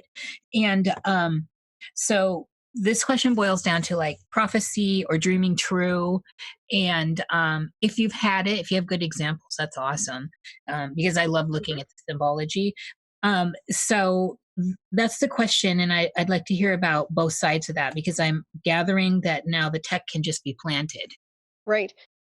You're right. And the prophecy part is interesting, because I've always been able to see the future and the illusion of space and time. I understand now we can control our destiny and future to some degree, but I also remember having images of things where I would predict something and it would happen. So I was always having this gnosis of understanding the future before it arrived. Things that for examples, I would keep a logbook and journal of some of my experiences that were very lucid when I was younger, and also up until like the late 90s until my induction. And I would have experiences of something that I thought was very prominent, like you're going to be going here, or you're going to be taking a trip here, or something like that. And then I would just write it down out of the blue, and then later on it would actually start to happen. And I'd look back and say, yes, there it is. Another example would be some of the readings I've done for people in the past, where I'm literally streaming energy and consciousness, not technology, but consciousness, and running their grid and running them, and literally predicting information. And then I don't remember anything. I always tell them, like, I'll send you a summary and you can record it, but I won't remember. And later on, like a year later or 2 years later, they tell me everything I said came true. Now, I wasn't setting the intent to make that happen for them, but literally it was something that was on their timeline that I was able to access. So that is available to us. The technology itself, when they're interfacing you, is very, it's just like the internet, in my opinion. I mean, it's literally an informational code that literally is linear. It doesn't have multidimensional space to it, or, in my opinion, has any state of consciousness. The technology itself can be good for remote viewing, or it can be good with another party, like live feed, real time, and communication. It has its place for sci-spy, where you can be someplace in a location somewhere, and somebody else, another party, live feed, real time, could be with you and witness what's going on. And then they kind of play the psychic, because if there's another party involved interfacing with you, then they're going to play the psychic and say, well, I knew this isn't about you. And I'm like, well, how would you know that? Because I was interfacing with this person live field real time, but you didn't know it. You know what I mean? It's that kind of a sneaky technology that really is about, in my opinion, not as good, because you're not working with spirit and consciousness. You're working with a technological feed, and that feed is virtual. It's a virtual field and a digitized field. I don't know if that really makes sense, what I just said, but hopefully it does. It does. I think we all are familiar with the difference between organic and digital. It's never the same. It's right. Yeah. As part of what's going on is the apparent progression of time, is that kids being born in the last, in the digital age, don't have a reference to when things were before this. And so, like, people in our age range understand what an organic dream was and what organic psychic experiences were, and non-manipulated, at least to the degree it is now. So, Right. And now I think that because there's no point of context for younger people, I wonder, I ponder, I'm curious as to how that's going to play out in the end. That's What such do a you good think, point. Solaris? Well, I can tell you that cellular memory prevails insofar as who we are as multidimensional star people, which I call star people. We're star beings in suits here. We have cellular memory. So no matter what they do to edit us, censor us, insert stuff, first of all, you have that, once again, that's that gnosis that understands that this is not something that connects to my multidimensional design. This has been engineered and therefore it doesn't belong, that kind of thing. So that part is there. The cellular memory, I think, will always be there within the organic body to some degree. However, I believe that children are being modified in the womb right now with all the technology. So I don't know what's going to be left of them. I think that they're engineered, and I think that there is a lot of heterodyning going on and a lot of cloning templates onto the brainwave activity of targets to just modify and create kind of a socially engineered group of people. So it is interesting to see where we're heading. In my opinion, it's all about the transhumanism. That's where they want to go. It's about merging with machines. But there's always something, when you merge with a machine world that they've created, it's not coming from the cosmos, then you're merging with their world, which is literally linear and very contained. It's their way or no way. It's not about expansion in consciousness. It's not about going into DNA activation and multiversal ascended mastery and going into the mystery schools and learning and using your power to its full potential. This is about being controlled, contained, manipulated, and edited to some degree. That's just my own take on it. Is there, I have other questions here, but as you're speaking right there, I'm having flashes of like the Saturnian cube and also Pluto. Is there a connection? Yeah, it's a really good point. Once again, I'm not just saying that. I mean, it's really a good point. I don't like the cubes. I have a sense that they're very negative insofar as control mechanisms to some degree. So I would say anytime, I've warned people about them before, I would say anytime there's a cube involved, you probably need to destroy it. And to me, that's about restriction, containment, and control and manipulation, and also frequencies and the misuse of technology through those frequencies and transmissions, which I feel have been around for a very long time. As a matter of fact, I feel like they've hijacked a lot of natural transmissions that were very ascension oriented and have actually modulated the waves to such a degree that people are being inverted in their own design on a holographic level. So, yeah, I would say avoid those things and go beyond that spectrum into beyond what I call the multiverse, the full light multiverse. Okay, and wait. There's okay, like go on. so many things to unpack in that. The thing that's been around for a long time. Do you think that there's been AI or some sort of some intelligent entity, whatever it is, artificial, that's been around for like millions of years? I do think so. I don't know if it's an AI per se in that terminology, but I would say that it's a Yeah. species of some kind that has been reverse engineered and to a point where they've created an artificial intelligence out of it, out of the DNA. So in other words, it's a manufactured linear artificial intelligence created from the old. It's a clone without a soul. Yeah, good example right there. Yeah, very well Okay. said. Okay. So it's not unreasonable to think this particular system, entity, let's call it entity, has been influencing people and things for quite a long time, orchestrating even. hmm I would say that the direction and the control mechanisms are always about the people behind the scenery. You know, from what I've experienced, it's the military-industrial complex that has control over this stuff, and Mhm. that whatever that thing is. So to me, it is really about them and their hijacking of something they shouldn't have hijacked, something they reverse engineered that they're deploying globally and have been doing for some time now. So But I can also look at that as a reflection of what this system does to us. What, mhm. what's happening to global consciousness today is reflected in that them harnessing that. Correct. Absolutely. Yeah. It's Yeah. completely distorting our reality. It's creating a false matrix that we're literally becoming victims of. And I don't play the victim, and neither does anybody else that I'm aware of. But we certainly need to break orbit with the transmission and the frequencies, and that's why I say this whole thing about what they're doing with 5G and everything else. It's anything to overlay and create a frequency fence, even more so than what they've had. And the weaponization of our entire biodome is a big deal because it's going to seal this technology and this energy in. I'm curious if the planet, the Earth, will evolve to break through that or get around it. They're essentially putting up a firewall. Correct. Between you and nature. Yeah. No, I agree with that. I would say that, in my opinion, I think we're in the wrong space-time configuration. I think that they have modulated and overlaid so many ley lines and so many power spots with bad technology and information and bad transmissions that are manufactured by our global warfare department that we literally are failing as a species and a race right now. And churches. And I do feel like that at some point in the continuum, this cycle is going to break free. And I do feel that when they talk about the new Earth star, I don't think it's here. I think that we are supposed to be bilocated off planet to another destination. This place is no more. I mean, in my opinion, I feel like it's going to do its thing and it's going to implode, and the people that are meant to go at some point in the continuum will go to where they need to be. But this whole cycle needs to be taken down. It seems like it's been being prolonged or postponed on Exactly. and on and on and on. Yeah, it's like a carousel that never ends. It's like a cycle. What's interesting is like Groundhog Day. We're living the same looping program. Everybody's doing the loop. It's like, this is ridiculous. Century after century after century, and the same behavioral pattern. The same technology, same behavioral pattern surfacing. Even belief systems become a poison. So it's got to change. Yeah, I know.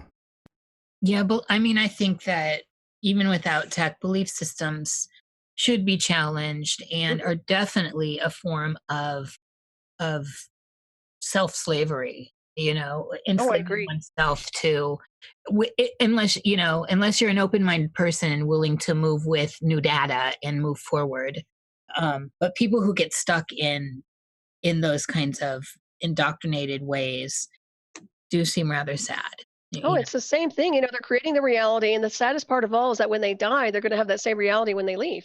It's their belief system and manifestation. It's given to you according to your beliefs. Well, there you go. So whatever they believe in on this timeline and the illusion of will manifest for them when they transfer out. Will it be right? Will it be the right destination? Probably not. And one thing I can tell you also with this technology, they can pretty much enslave anybody exiting their body in the death cycle. So they can sit there and interface somebody as they're dying and then pull them into some kind of a void and say, oh, look, it's your ancestors. Oh, look, it's this tunnel of light, when it's probably manufactured. That's even more creepy.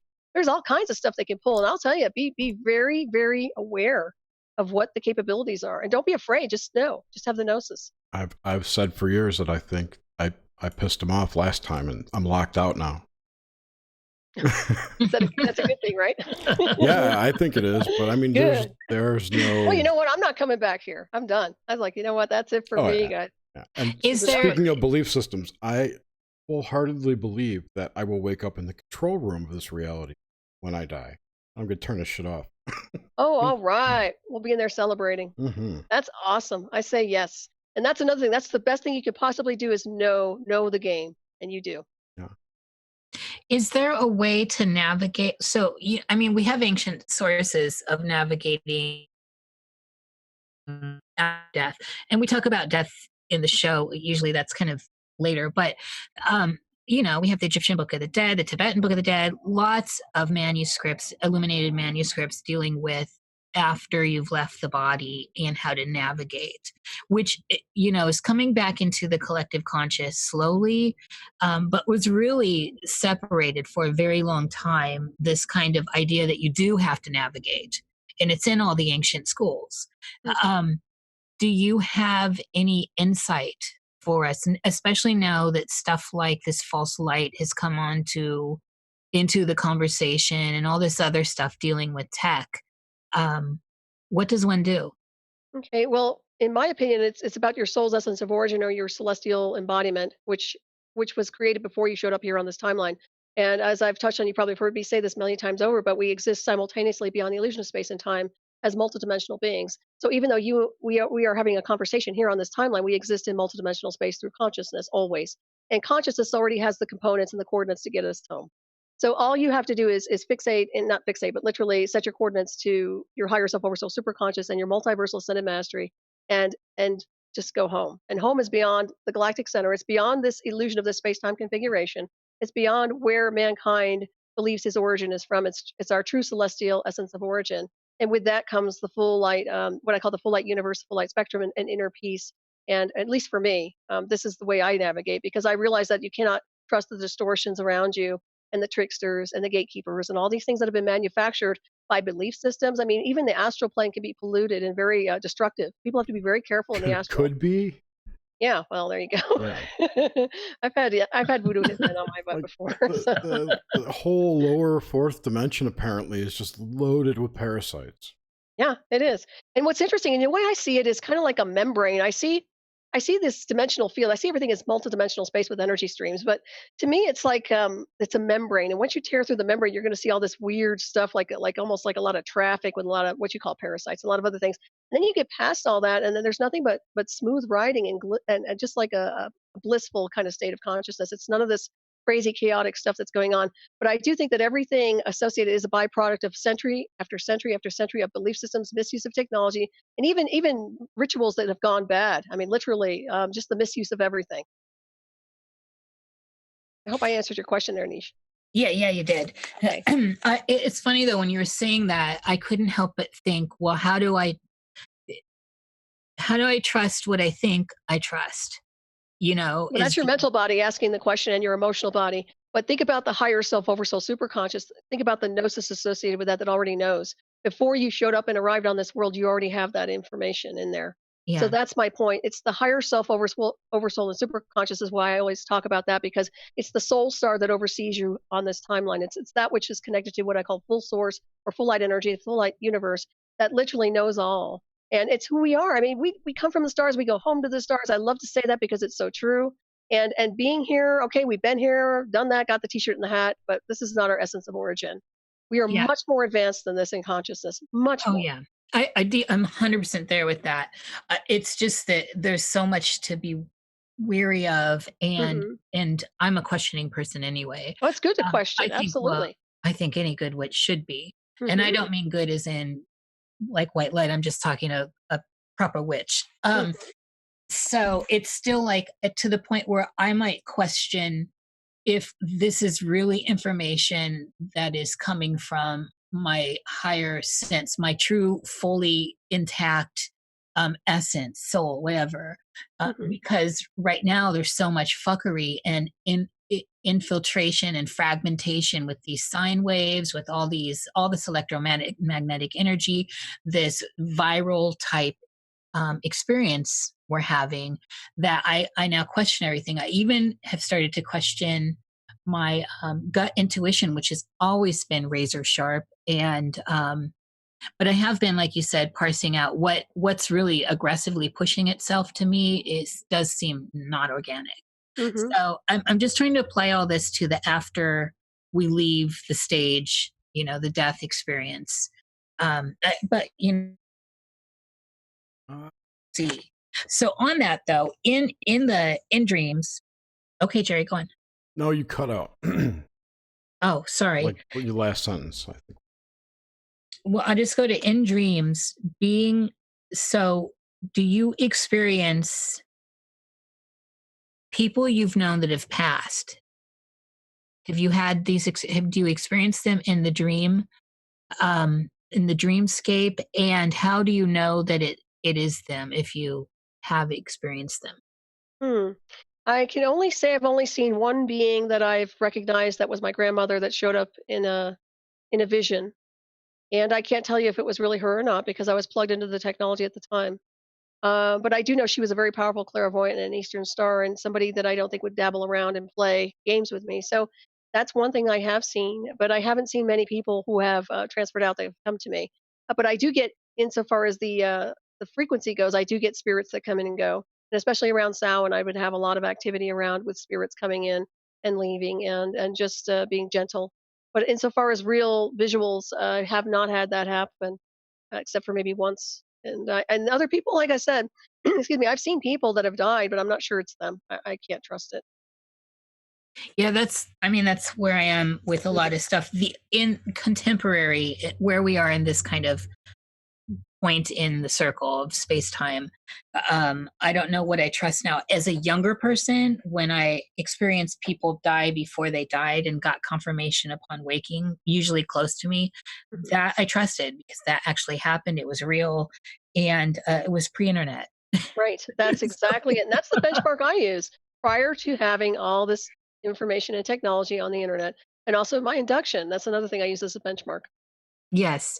Yeah, this is, man, this is great. Okay, so I want to ask a question and bringing us back to this central point here. The way you experience the dream time landscape, the architecture of it, how does it appear to you? And really, I want to get like all your senses involved, of course, Hmm. tactile and all that, but visually, um, what does it appear like for you?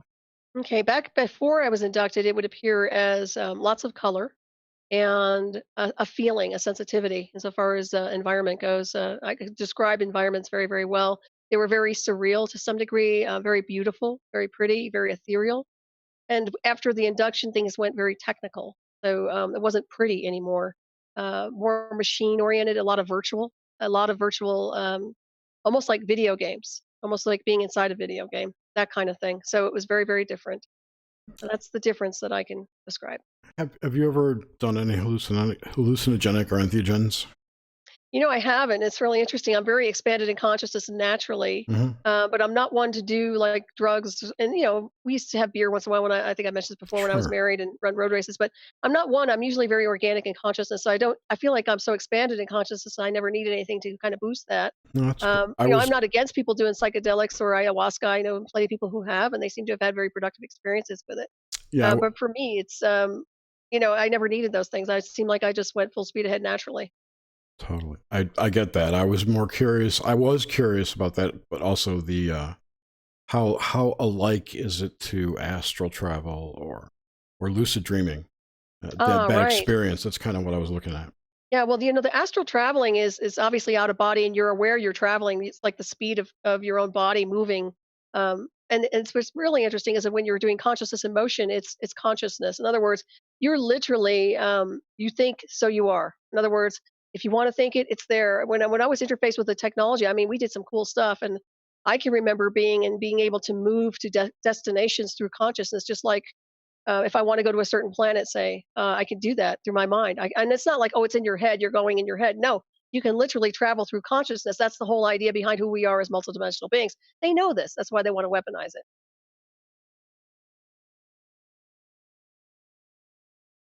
Jerry, did you have a follow up on that? I'm parsing. No, no, I don't. Okay. No, it's no. Thank you. Sorry. So, okay, I have a couple. So these are kind of like, what's the, I'll just ask the question. Is it everything with you is a little different, which is great. What's the difference in states of consciousness, say dream time versus what we call this time awake, in quotes, awake time, meditation, um, death, all the states we can think of. What do you think what is the membrane that separates these parent states of consciousness? I would say, excuse me, I think that they're all kind of blended to some degree, except for they're defined by frequency. In other words, if we alter our vibration, we are going to open up a gateway or a stargate or a portal within to access that dimensional feed or that dimensional space. That's the way I look at it anyway. So I think they're all connected. And I think that we go in and out of worlds simultaneously through our conscious and subconscious and don't even realize it throughout the day. Most people, in my opinion, are in a catatonic state. And the reason I say this is because they're programmed to do their things from day to day and go to work and go home. And I get that. We all have to survive, but that is a program, and it is almost like they're on autopilot. They're not really thinking. They're just going and doing and going through the motions of existing and living, unless they get into some kind of activity where they're switching gears and getting physical. Whether it's exercise or meditation or something else. But to me, that's what's going on. I think it's just defined by frequency, but it's all there simultaneously. What do you think about the idea of the NPCs or bots or soulless beings?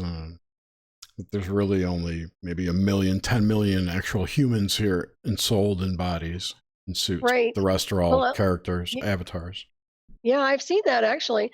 Excuse me, I should probably get some water here in a second. But I do see that in a sense that some people, in my opinion, are entity controlled, which means there's nobody home. They're just vessels.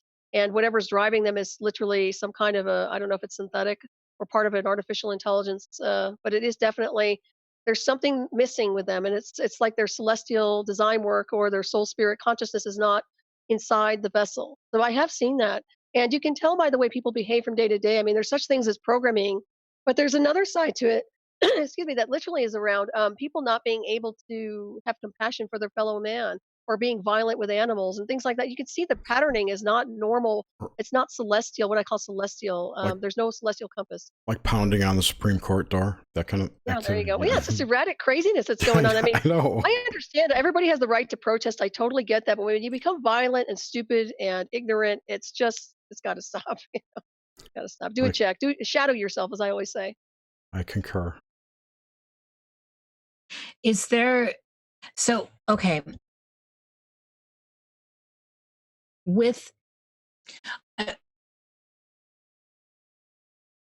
with what is, I feel like you, although I haven't got a direct sense of this, but tell me when I say soul, what is that for you? How do you see what the soul is?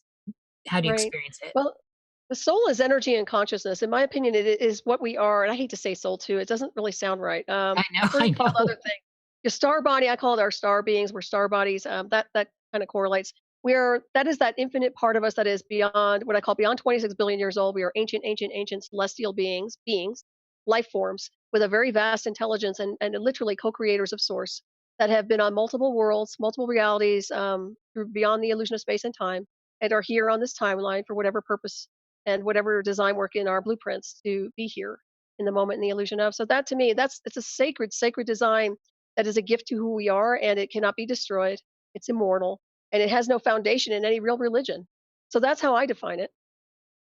Excellent. Is there, okay, within this set of opposites, and we see it in the mystery schools a lot, it's all over. And it also falls within the dualistic ideas as well. The idea of intent and fate, how do you see that working out in the larger picture here with the experience we're all having? I think that we can change our reality, as you well know, and that we don't have to become victims of this whole environment. But we have to stay strong as pillars of light and be communicating out there and actually changing the dynamic in order to really make this change happen. I don't believe in fate per se. I really don't. I believe that sometimes we are pre-selected for certain things by other people who basically have interfered with our destiny. In other words, what I call the entanglement program, where they're literally like what happened to me in 2004. In my opinion, I didn't see it coming because it wasn't supposed to. Seriously. They entangled me into a program I shouldn't have been involved in, bottom line. So that is a big game changer on so many different levels, and it affects so much in multidimensional space. So I can use that as an example. But I did take my power back, and I keep reestablishing a fine-tuned network with the cosmic design versus them. So that's the difference. And so I think people need to be aware, they need to be enlightened, and they need to understand consciousness to the level of how they can control and change their reality from day to day. It starts from your own parameters and your own little homes, and your own environments, and then it permeates out into your network of people you associate with from day to day. And also this just being unconditionally civil to each other, being kind, stepping it up to the galactic neighborhood, as I like to say. I mean, those are some things people can do to be awakened on that level. I really use these days empathy. Empathy, and when I'm viewing it in other people, when I experience it, the idea of empathy is and until the whatever it is we're talking about, until the tech can get there, is still to me very organic. And as you were talking about earlier, when you see people that are mean to animals and are just like fang and clawing each other and all this lack of empathy, that's a warning sign to me that there's something else going on. And there's a lot of language we could wrap that in, but there's also the natural responses that are built into the R complex in our reptilian brains. We've got certain people have uncontrollable behaviors when they're in a mob, in a group of people. Right. And participation mistake, as Jung said. Something like that. And there's also a thing about beheadings. It triggers some primal thing in people. It sounds like a mind control program to some degree. But also, I don't know if you realize, maybe you all do, but it's usually when this is the story, but supposedly when people get beheaded, it is a disconnect completely for them being able to reincarnate on the planet again. I don't know if you've ever heard that before. I've only heard that about reptilians. Well, what I find interesting is I think that's what they're trying to disable is the ability to incarnate back on this world. That's just my own take. And also the Godhead, they're cutting off the crown chakra in the throat. Sure, but if I am of the opinion that if we have souls there in our hearts or in or around there, not in our head. So I can't see how that would affect any reincarnation. Which Well, is I don't think it does, but I think that's the method behind why they do what they do. That's just my own take. It could be. Plus, but reincarnation's their own system that they put up. So correct. Once again, I would never reincarnate back here. And the reincarnation cycle and the illusion of, in my opinion, is broken anyway. I think it's a mind game. That's Oh, what if I you do heard. this, you do that, you can come back and finish it. You know what I always say? Do it now. Fix it right now. Stop pretending you can come back in another lifetime and fix it. Do it now. Yeah, fuck that. You know? Don't come back. Oh my gosh, I can't stand that whole thing. Oh, I'll get another chance. I'll come back. And no, you won't. Do it right now. Sorry, I don't want to get on a rant here, but also, you know, what else I was thinking when you were talking about the empathy was the mimic program. It's other words that people tend to mimic. So if you smile at them, they'll smile back. If you're hostile and you radiate negativity, they'll feel it and they'll respond and more defensive. So once again, it's ebb and flow and it's energetic too. That's classic NLP, definitely. Correct. Little kids, I stick my tongue out at them all the time, and they'll do it back to you. I love that. Well, it's literally part of the training in NLP. I mean, I could go into that. And so when I speak of this lack of empathy too, I don't mean like, you know, if you come at me, I'm going to do everything I can to not fight you. I'm also trained in martial arts. Nice. What style are you? Wing Chun. Oh, sweet. Yeah, Shaolin all the way. An ass kicker. All right. And so if, you know, I'm going to do everything I can to not fight always. I don't want to fight. And so I, you know, even verbally, I just don't want those interactions. But if I have to, and you're coming at me and it's going to be a situation, I'm going to fight. And if I'm going to fight, I'm going to fight to win.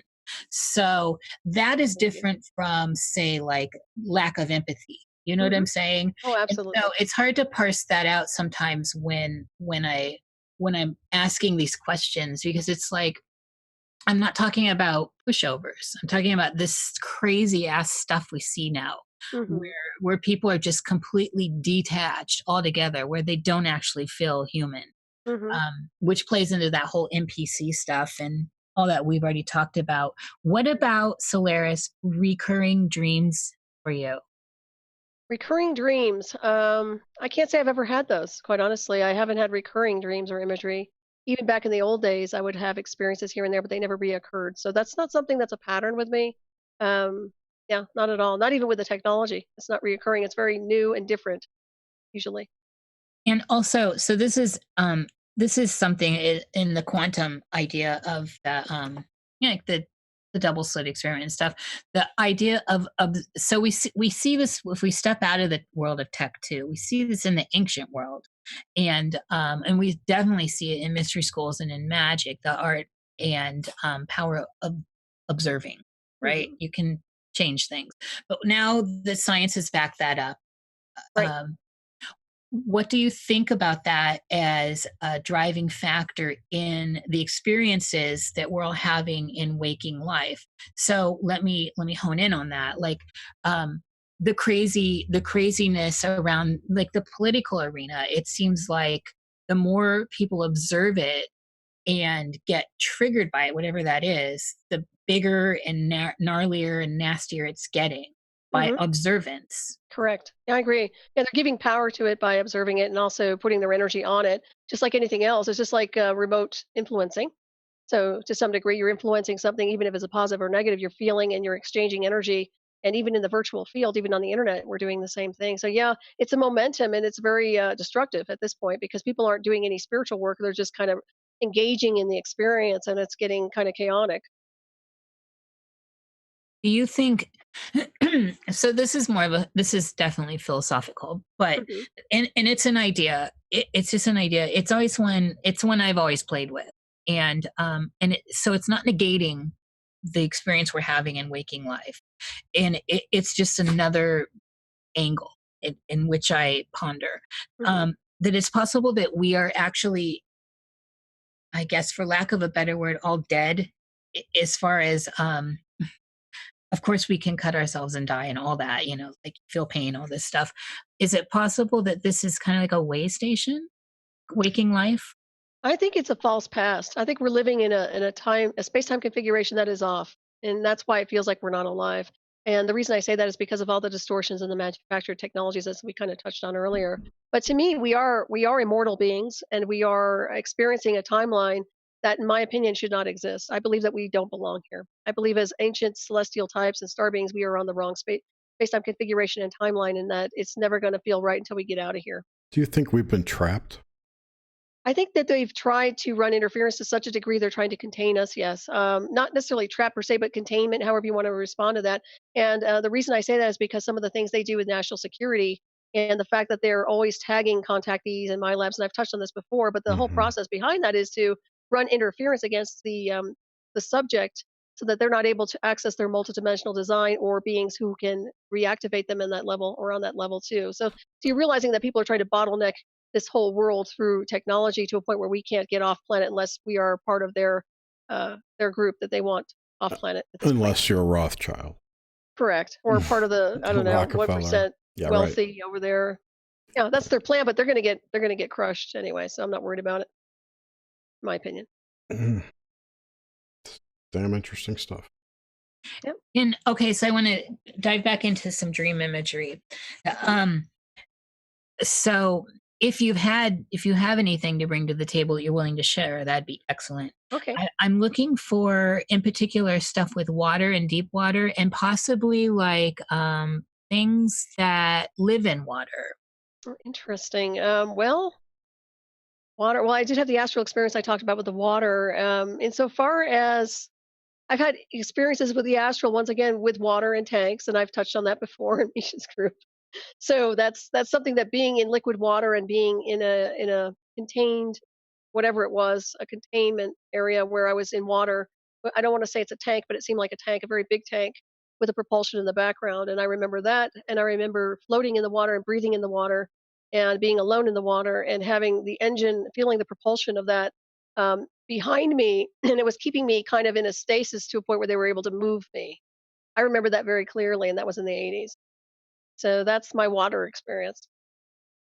That's fascinating. That's definitely fascinating. I mean, you could say abductee, contactee. I can't put I don't know. I just tell you, it was really weird. It's really weird. Yeah, that's where I'm with stuff. Like people can package anything the way they want, Right.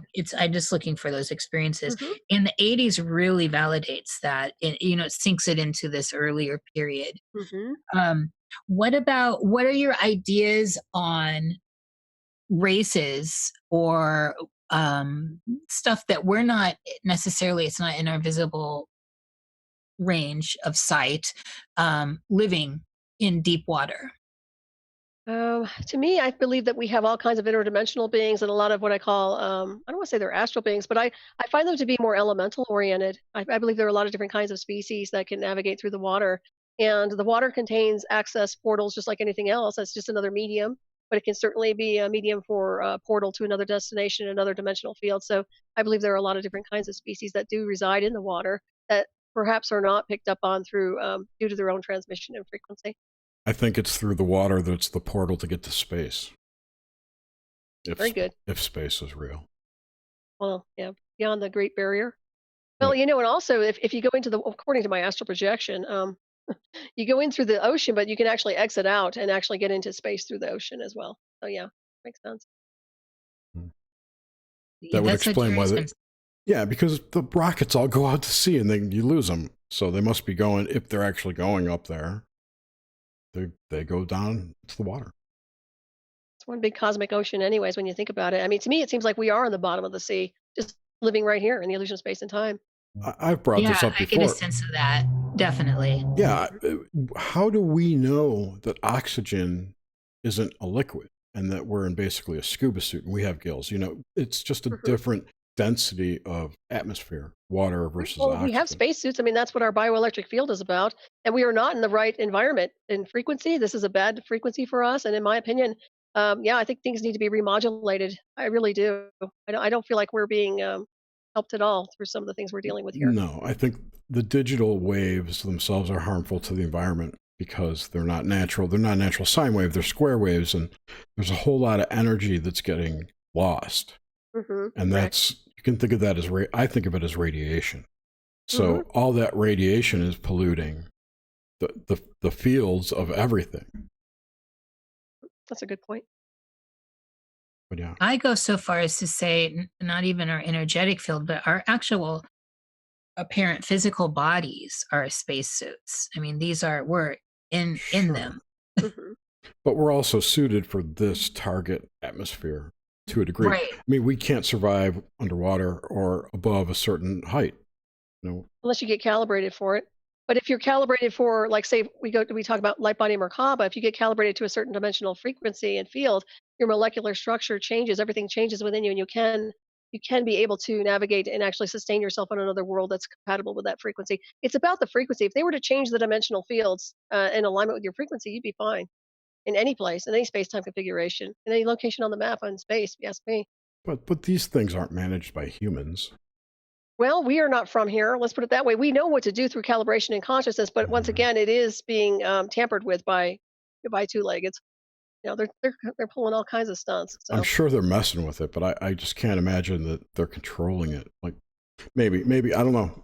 It's so. What about like CERN? Do you think they're just a distraction, or are they doing damage, or are they doing reality experiments, or? Yeah, I've been trying to monitor them for years now, and I would say I don't think they know what they're dealing with, and I don't think they understand the concept behind opening up portals or dimensional gateways because there's usually a space-time configuration and there's a Stargate alignment that happens when you open up a Stargate, for example.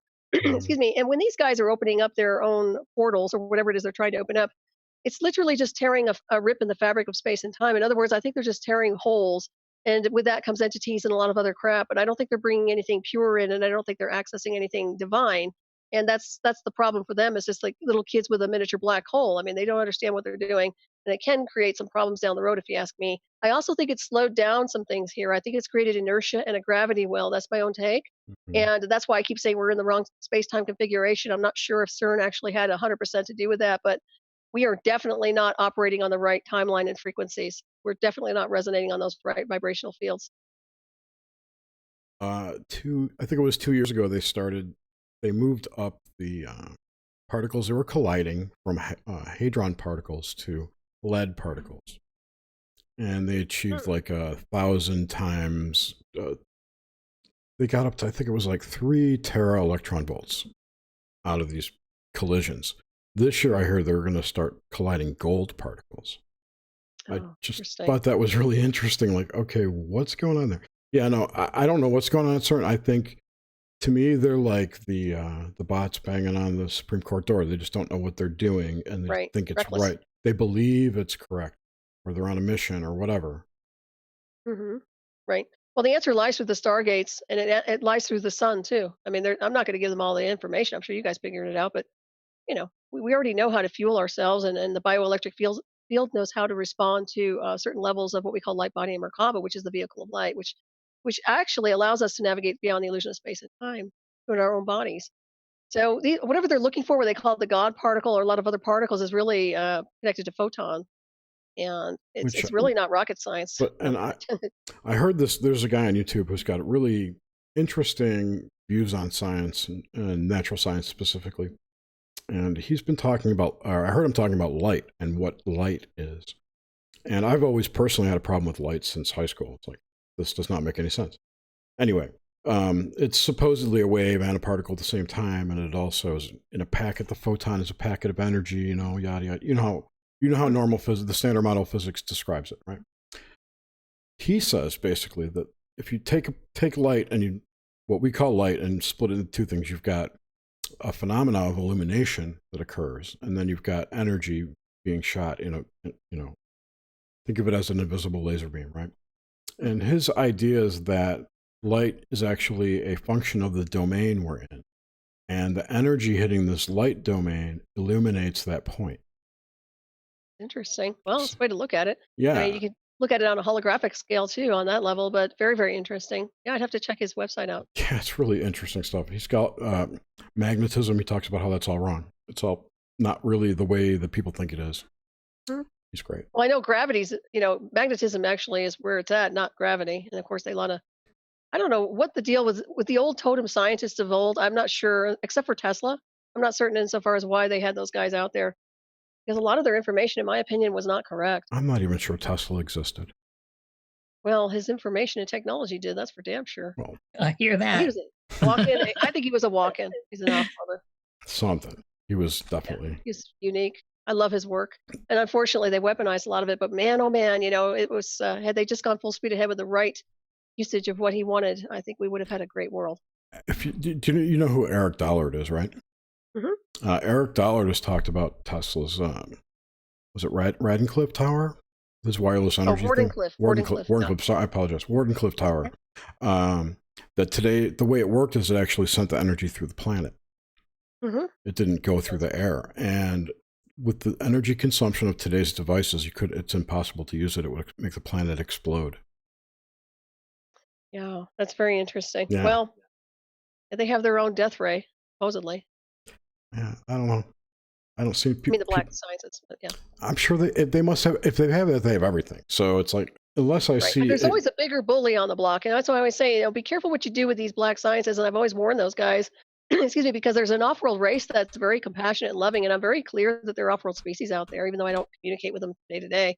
And I'm sure that they can wink this planet out in a heartbeat. So I don't know why there's this arrogance, but it needs to stop.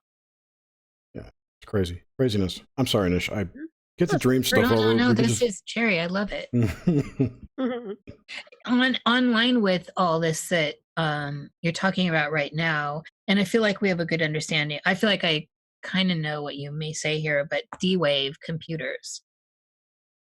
Are you familiar? Well, I've heard of them, and I don't put much emphasis on them, in my opinion. I think that everything's obsolete before it gets created. But it's quantum computing, though. That's, I think, the topic is quantum computers. And then there's quantum, and then there's 0 point, and there is a difference between quantum and 0 point, even though people want to mesh both of them together. And that's my point. Is like even what they're doing is outdated, even though they think it's the latest thing since sliced bread. So to me, I don't really put much emphasis on it. Although I do think it will have something to do with possible brainwave entrainment to some degree, depending on how they use, once again, the frequencies and signatures associated with these technologies. But from what I've seen, the 0 point is really where it's at, and they cannot replicate that. When they do, it becomes just a distortion. It doesn't have the same kick that the real 0 point does in the multiverse. Because this is a fake instance. It's all created. As soon as it's like it's kind of like Vegas. What goes on in Vegas stays in Vegas. It's the same thing. What they create here stays here. It really is not part of the mechanics of the cosmos. But we are. It's like we're dangling. Yeah, we are. That's the beauty of it. We have the components. We have the supercomputer brains. We're the supercomputers, not their stuff. They know that. That's why they hijack beings like us and interface us with technology. Do you know how brilliant that is? I mean, when I look at it, I hate the idea of them weaponizing it, but think about it. Think about the capabilities of being able to do this with a brain. Okay? Isn't that amazing? But yet they're such idiots with it. That's what makes me so angry. I've heard similar, like you're going back to the skill downloading and programming.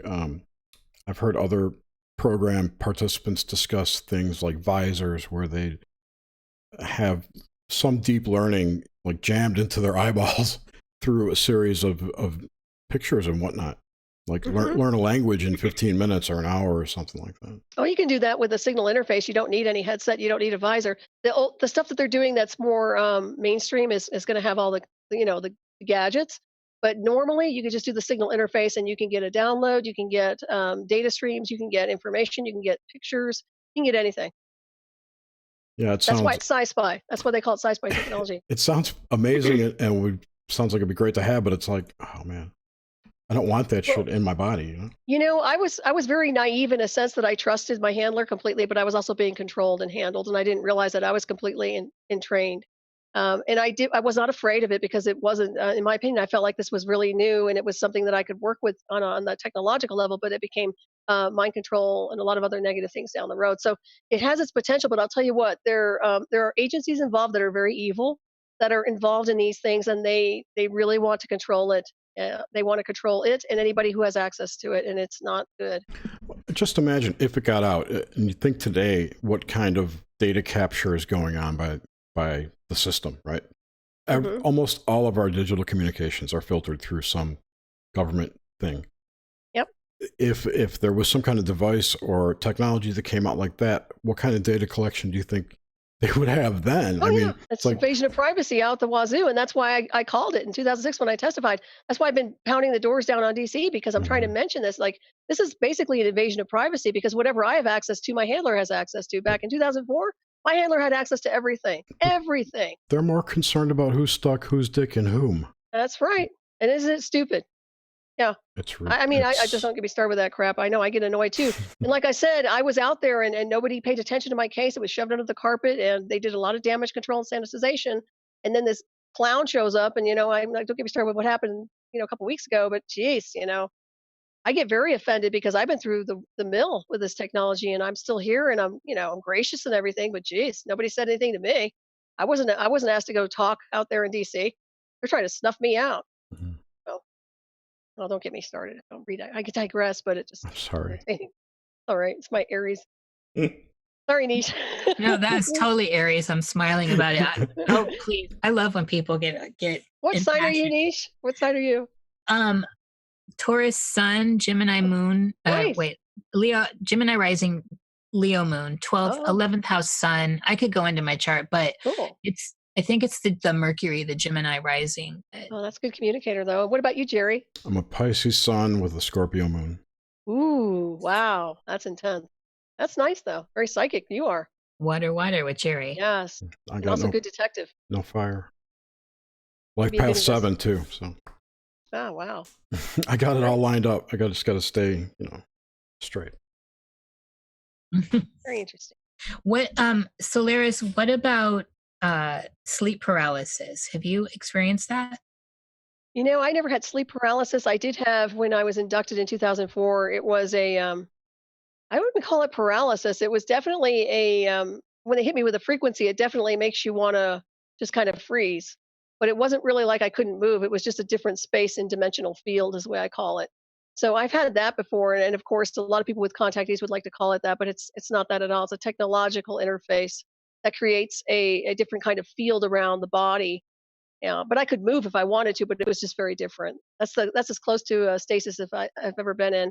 I think maybe when I was younger, you always get those kind of before you go leave your body, you get that feeling of maybe sinking down and not being able to move, and then all of a sudden you're free and you're outside your body. I've had that before, but that wasn't really a paralysis either. Will you talk a little bit on things that feed on us? Oh gosh, where do I start and where does it end? I know. Everywhere. I have parasites out the wazoo. No, I do my clearance. Hopefully, I won't contaminate you all. But I mean, so much. Oh gosh, disembodied spirits, astral entities. We can go by elementals. Sometimes can be very, very parasitic. We have the technology, which is a parasite to the body. Obviously, a parasitic bleed when you get interface with technology, because what they do when they open up the communication, like with me, it brings in other things. So not only is it a live feed, real-time communication between, say, me or my handler. Well, first of all, it's his baggage too, and everything he's attached to, bringing it to me. And also some of the things that can hit you right on the electrical signals, which a lot of parasites, a lot of interdimensionals even can attach themselves, or any type of a species can attach itself onto your electrical field. It feeds off of the electricity usually. So the field it's that they unlimited. create is almost the same as like a sex field, right? Where there's a nexus of both fields. Mm-hmm. So Yeah, that I would say so. all his crap can get into your field. Oh, absolutely. That's why I was able to read them so well. Later on, I was able to push through the firewall, and they got annoyed. I know they did, but I was able to read through them very easily because they were interconnecting with me live feed real time.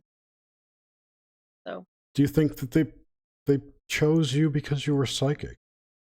well, I think it's because my Merkaba was off the charts at the time. I know that my whole entire light body Merkaba was really ramped up in my frequency. I was definitely a good candidate for the technology, and I've mentioned that, especially with my martial arts background Right. and the level of. I was in excellent shape at the time. I think it has a lot to do with that, and also some other things going on. And he had access to opportunity, and for some reason or another, they seemed to very interested in wanting to do this during the R30 tour. So, and they did. So There was probably something in the music then. I think so, but I also know that has something to do with his Bert's past with his daughter Selena Taylor, or what a daughter you want to call her, and Jacqueline Taylor, because they brought that up quite a bit to me, and I had no idea why they kept interrogating me about his family, but they did. When I first heard you talk about your experiences with them, I was reminded of my youth when all of my friends loved that band. Like when their albums came out, they would freak out. Oh, we got to go back. I couldn't stand their music at all.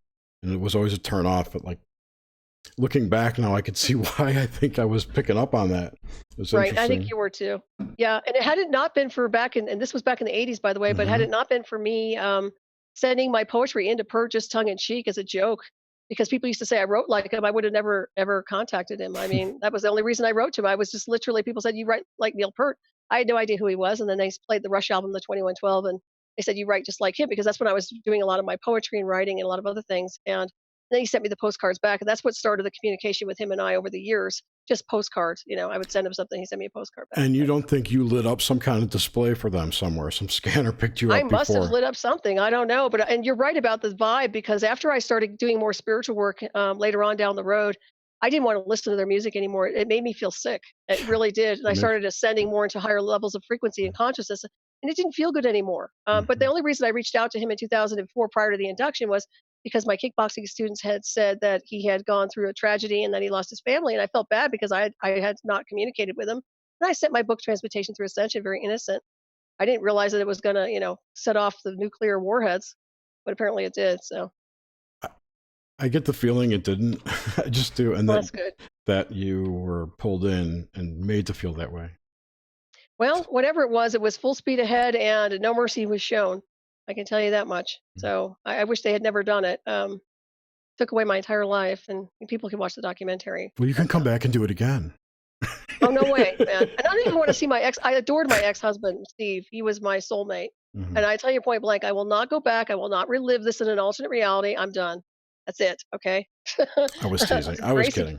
No, I know. But I mean, that's where I'm at, because some people are like, oh, I haven't finished my life with my soulmate. And I'm like, all right, that's it. Okay. I grace and move on. I hope he's happy. He's remarried now, by the way. Where do you meet these people? What's that? I said, where do you meet these people? I don't have anyone like, no one like that. I'll never meet him again. That's the saddest part of all. Yeah. I have to tell you, because it's by universal grace that people meet each other. And it was by my last husband, Steve, and I, that we were really soulmates. We were meant to be together. And it's just so strange how that happens, where you're meant to be with somebody and then something comes in and rips it away like it never mattered. Unbelievable. I think, are you familiar with the work of Evie Lorgan? Oh, yeah. Yeah, the love bite thing. The love bite thing. That's something to consider. Well, I don't know. This was. I'm not asking for details. I'm just saying I found it interesting in my marriage troubles as well. When I heard about that, I'm like, that's interesting. I can see how that could correlate. Well, I have heard that information before. I don't see it correlating with my case, but yeah, I have. It does sound interesting. Well, I will tell you one thing. They do have the capability to interface with anybody in the dream time and sexually engage. That's the whole idea behind it. It's a high for them to be able to suit up and go in and have an experience. Like fake, the latest thing fake incubus. Well, they're real people, real government covert warfare people, or people like in Ash Clan. I mean, literally real people just getting their kicks, and then they'll mask themselves as an ET and everybody go, oh, I had sex with an extraterrestrial. Are you sure? Because chances are it might be somebody in a control room. I actually had a dream around that kind of made me rethink those experiences I was the wet dreams. That it was very much like that, like Second Life in a way.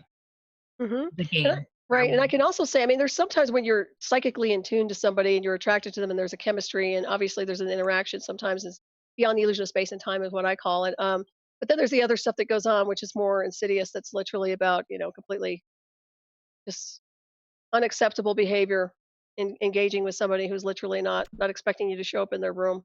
It's all the shit they can't do in the real world. Correct. But they can get away with it. Like, well, prove it. Well, I could prove the signals and a lot of other stuff. So, but yeah, it is very interesting how they can pull that off. I see. I also want to acknowledge that distinction I had, you had with your ex-husband. Same here. I'm familiar with the love bite stuff and all this other stuff. It was completely unique.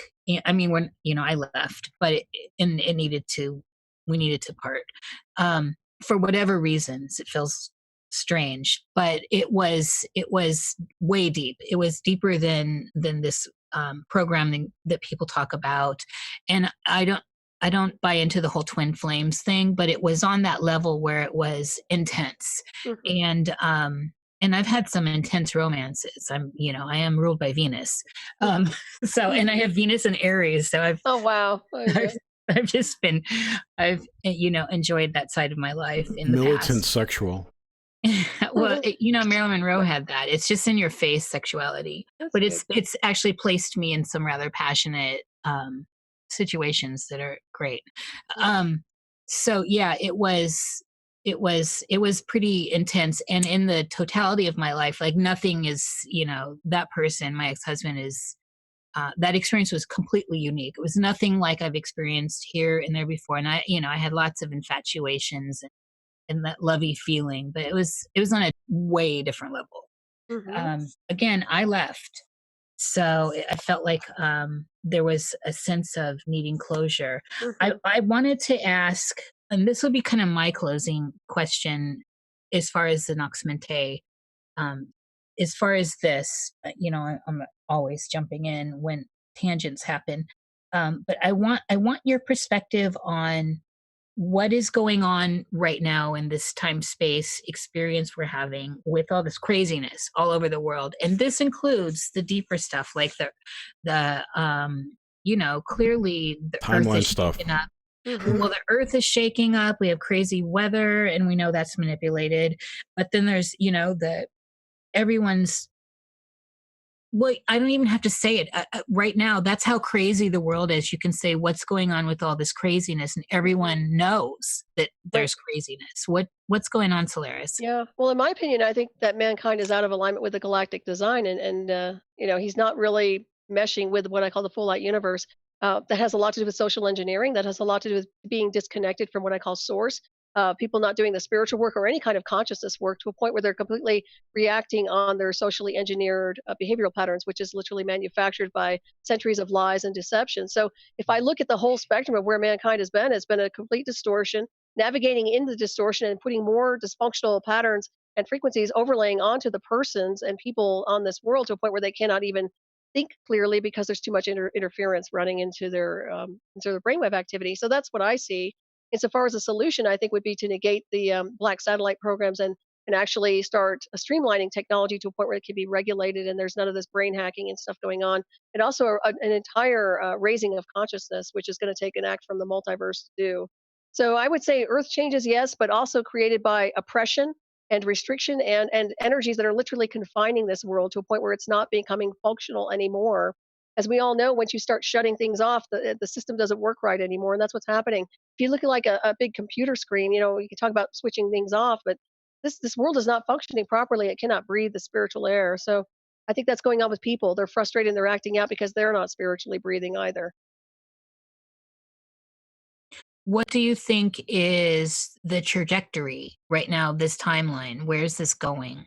Well, it's going to black, if you ask me. Insofar as I see extinction at some point in the continuum, if it doesn't change, if we don't redirect this course, then mankind, or the majority of what I see as mankind, will go extinct, in my opinion.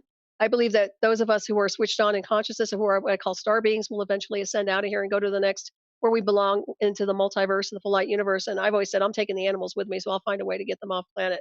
But I'm telling you point blank, this cannot keep going into this cycle anymore. It's regurgitating into a loop that's dysfunctional, and it's just like living in a false matrix with a dream that's just nonstop. It just never ends. It never stops. It's like stop. Permanent reruns. Yeah, I can't stand it anymore. I mean, I literally can't take it anymore. It's like Hotel California. You can never leave. It's that same loop, that same craziness. Gotta go. And that's the original prison meme, Hotel California. Not well in the last 50 years. That was the original meme. Hotel California, baby. Yep, makes sense. Jared, do you have questions from the chat? Oh, I didn't even ask. No, I want to go into the timeline thing. Yeah, I want to get further, but that's where I actually just put my sheet away, and I always doodle and stuff. I have it written down. That one I had the storage skills, timelines. Stars. Oh yeah. How far away are the stars, Solaris?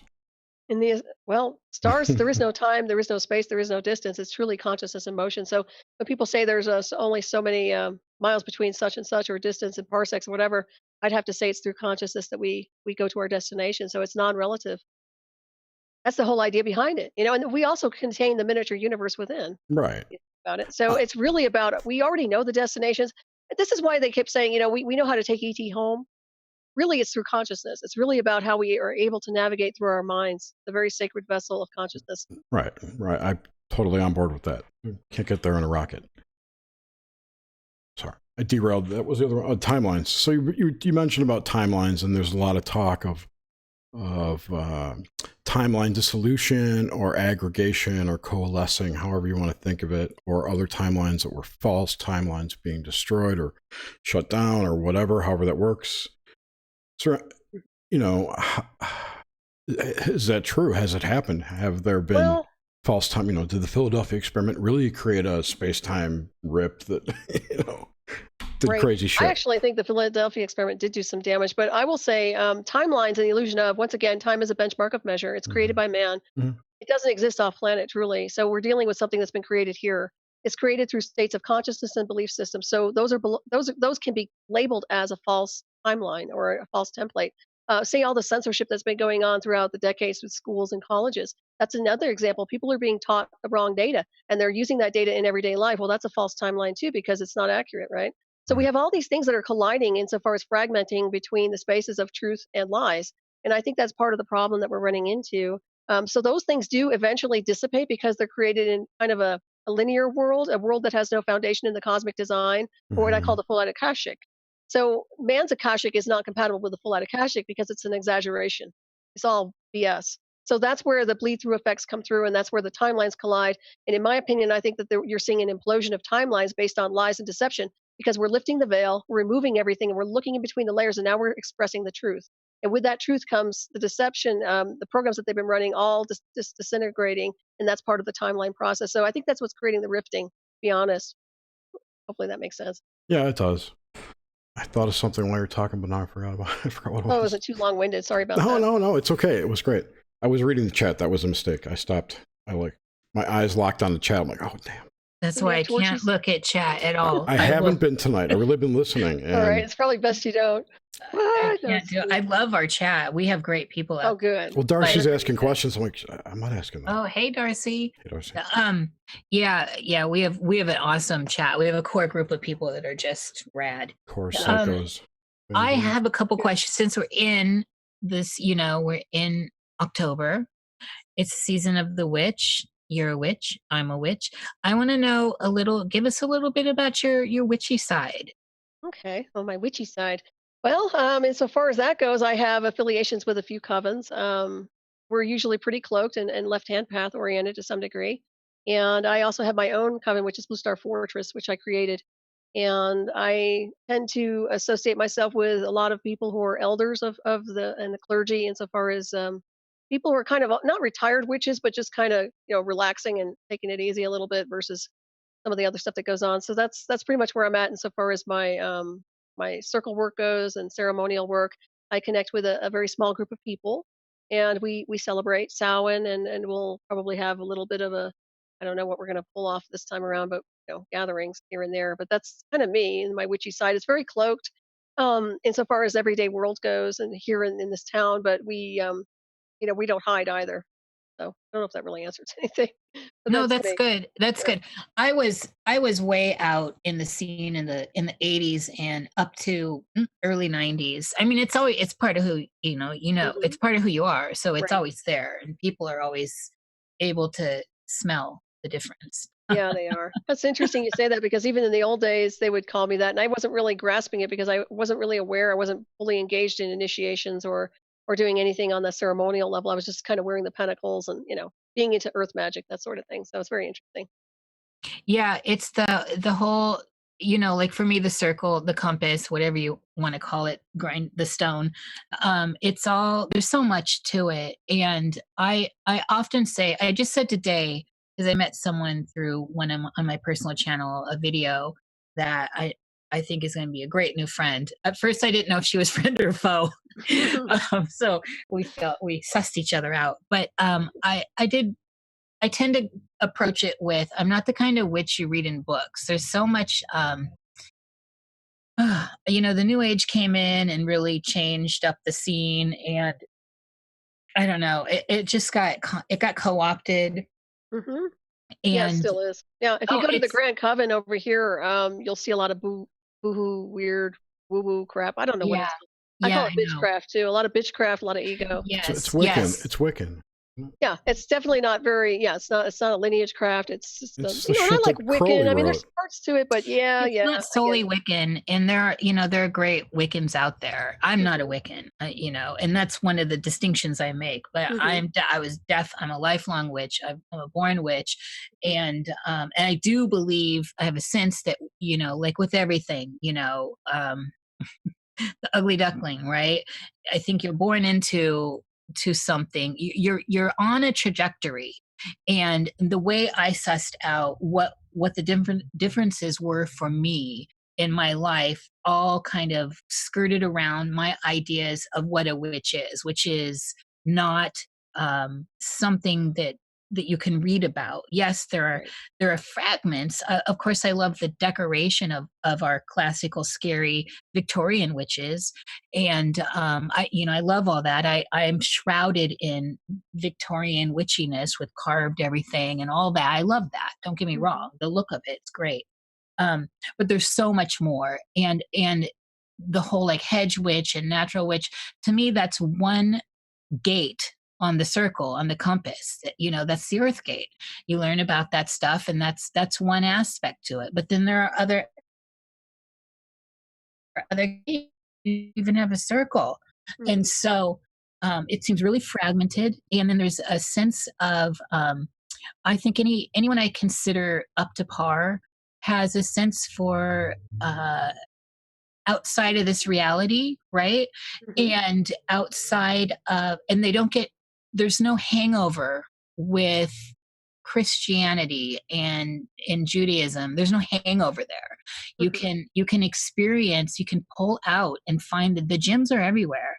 Hmm. It's like Legend of Zelda, I mean, the stuff's everywhere and we find them. So I find myself often looking in Christian illuminated manuscripts from the Middle Ages, or even modern preachers that are preaching a bunch of crap, but there's always something, there's always Hmm. a gem. And so that idea of being triggered and hung up on the indoctrinated religions is a sign for me that maybe that's not my tribe of witch. Hmm. You don't think I don't think witches get hung up on that stuff. No, usually not. And honestly, I'm usually pretty much unconditionally accepting to everybody unless they're trying to kill me. But honestly, I I can hear tell that. you, I have had issues with people, not had issues, but they've had issues with me for being a witch, and it has been it just kind of makes me look a little sideways at them because they are coming from Christian backgrounds or religious backgrounds. But you know what? That's their deal, not mine. So there is a lot of indoctrination and mind control and programming associated with their perception of what a witch is, also. Now, I don't have a problem looking into their texts at all. And as a matter of fact, I can look in and actually see what's correct and what's not through my own gnosis. A lot of Yes, what they yes. have has been stolen, as you well know, from ancient mystery school teachings. And they've taken a lot of information and run with it here and there and then create their own religions and fortresses of their own. And it's not relative. It really has no connection to real religion in any form. It's actually just a ripoff. So that's their deal, and that's okay. Like I say, all streams lead to the same ocean eventually, I guess. But yeah, now I do my own thing. I'm very eclectic. I have studied a lot of different things. I've had a lot of different initiations, and I've transmuted and ascended with them, as I like to say. And I keep learning and growing and evolving. But right now, I'm kind of like the old retiring witch that kind of hangs out with the elders, and we kind of just do our own thing and just look at everybody like, wow, that's where I'm at. And some of my friends who are they're clergy witches, they've been around and they've had their own experiences too. Kind of like abductee types. So very interesting. When we were Yeah. kids, we used real eye of newt. I'm telling you. Yeah, this is how you don't need all the props. Here's how you cast. Here, you are Mm. the energy. Ah. No, don't get me Oh started. yeah. Oh yeah. I mean, it's everything. Every field has Right. its thing. I'm not necessarily publicly out. I mean, everything, all You my are art. now. Yeah. Well, yeah, exactly. I mean, if you look at me and you look at all my art, it's obviously not a secret. And but it's not like what I look around I grew up with the idea of the mysteries being mysteries for a reason. And one of the ideals I've always held true, and this could be said because I was raised around a lot of Masons and Easterns, those people, where secrets are secrets for a reason, and your interactions with people are also private. Hmm. And in this day and age, it's a whole different thing. Everyone is everyone's throwing titles at themselves and talking about how enlightened they are, and this vinyasa pose, and it's this it's almost like a diarrhea world right now of memes and titles. Right. And so I sit down, I never wanted to do anything publicly as far as be like, I'm a witch, here I am publicly. And like I said, you go to my videos, you'll see it. You go to all my paintings and all the stuff I do in my life, it's there. But I also have oaths of fealty to myself, and the process of unfolding the mysteries within myself, which include the idea of what is going on in life. What are we doing? And what are these things we're parsing out? Everything we've just talked about in the show, that's all witchcraft to me. And it doesn't need to be wrapped in a black velvet bow and called witchcraft. You know? And I really think it boils down to mastering consciousness any way you look at it. And even though we use, like I said, titles, and I don't have a problem with saying what I am in a sense, because I kind of was pushed into that to some degree after the induction. But because they tried to erase my identity, I wanted to claim my identity. And part of doing that was actually acknowledging, okay, I am the priestess, I am this, I am that, instead of letting them just take it away and bastardize it. So I did do that. But I can agree with you insofar as silence, keeping your magic to yourself, because it's one thing I realized. I was so open with information, especially even the covert technology. I was so open to everybody and communicating, but you can't sometimes, because people, first of all, sometimes it's don't throw the pearls to swine. Is that what they say? You have to be careful as far as how you share your data stream of information, because some people don't have the highest or best intentions for it. I mean, that's part of it. But also, just they haven't earned that. They haven't earned the right to even know. So I have been more discreet about the real deep stuff that I know, insofar as my own magical world as well, and my grimoire. And it's natural when people are moving along and discovering in their research in life, and dot connecting, to want to speak out about it, and we all do it. And so I don't hold any grudges on it towards anyone. It just is funny to me to see so much. There's a lot. Man, it is just watered down. Yeah, it's watered down. Yeah, go ahead. all the mysteries, all these great mysteries, alchemy, this deep search for self in the blackness, the nothingness of infinity, the flame within. These things are personal processes, and it doesn't matter what you say. It doesn't matter what you say. It doesn't matter to anyone else in the world. It only matters to you. And you can't walk someone else through the journey. And this is why the mysteries are shrouded. And that's part of the idea of the mysteries. And so it's just so, man, it's just like, if you type in witchcraft, generally it's just a letdown. Yeah, no, I agree with you on that the one internet. too. I agree. Yeah, it comes in all forms and designs, and there are a lot of people on the bandwagon. Like you said, it's becoming kind of the biggest thing. It's becoming very popular, and everybody watches television. And they think it's like Charmed and all this other crap, and it really isn't. I mean, I've been through some crap that I don't think anybody should ever survive, and I've been through it, whether it's through the mystical teachings in my own witchcraft realm, or through the covert warfare. I mean, I've been through some stuff, and yes, it's not a game. And when they start summoning and harnessing energies, they have to understand what they're dealing with. I mean, we're dealing with a very complex multiverse, and they're just a little tiny piece of that in the puzzle. So yeah, it is interesting to watch. It's funny when I think about witchy qualities. So I'll have these conversations with people in person, especially my good friend here, Melanie Poe. And it's like, what makes a witch to you?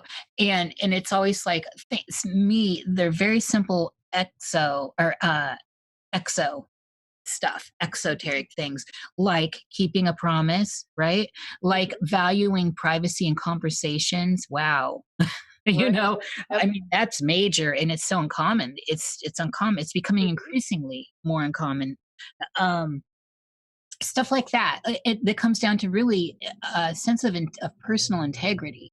And the deeper into this kind of tech world we get, especially when we're moving deeper into having no privacy, and I'm talking, as you're talking about our thoughts being harvested and manipulated. I mean, on the deepest levels, it is. who's to say they haven't been?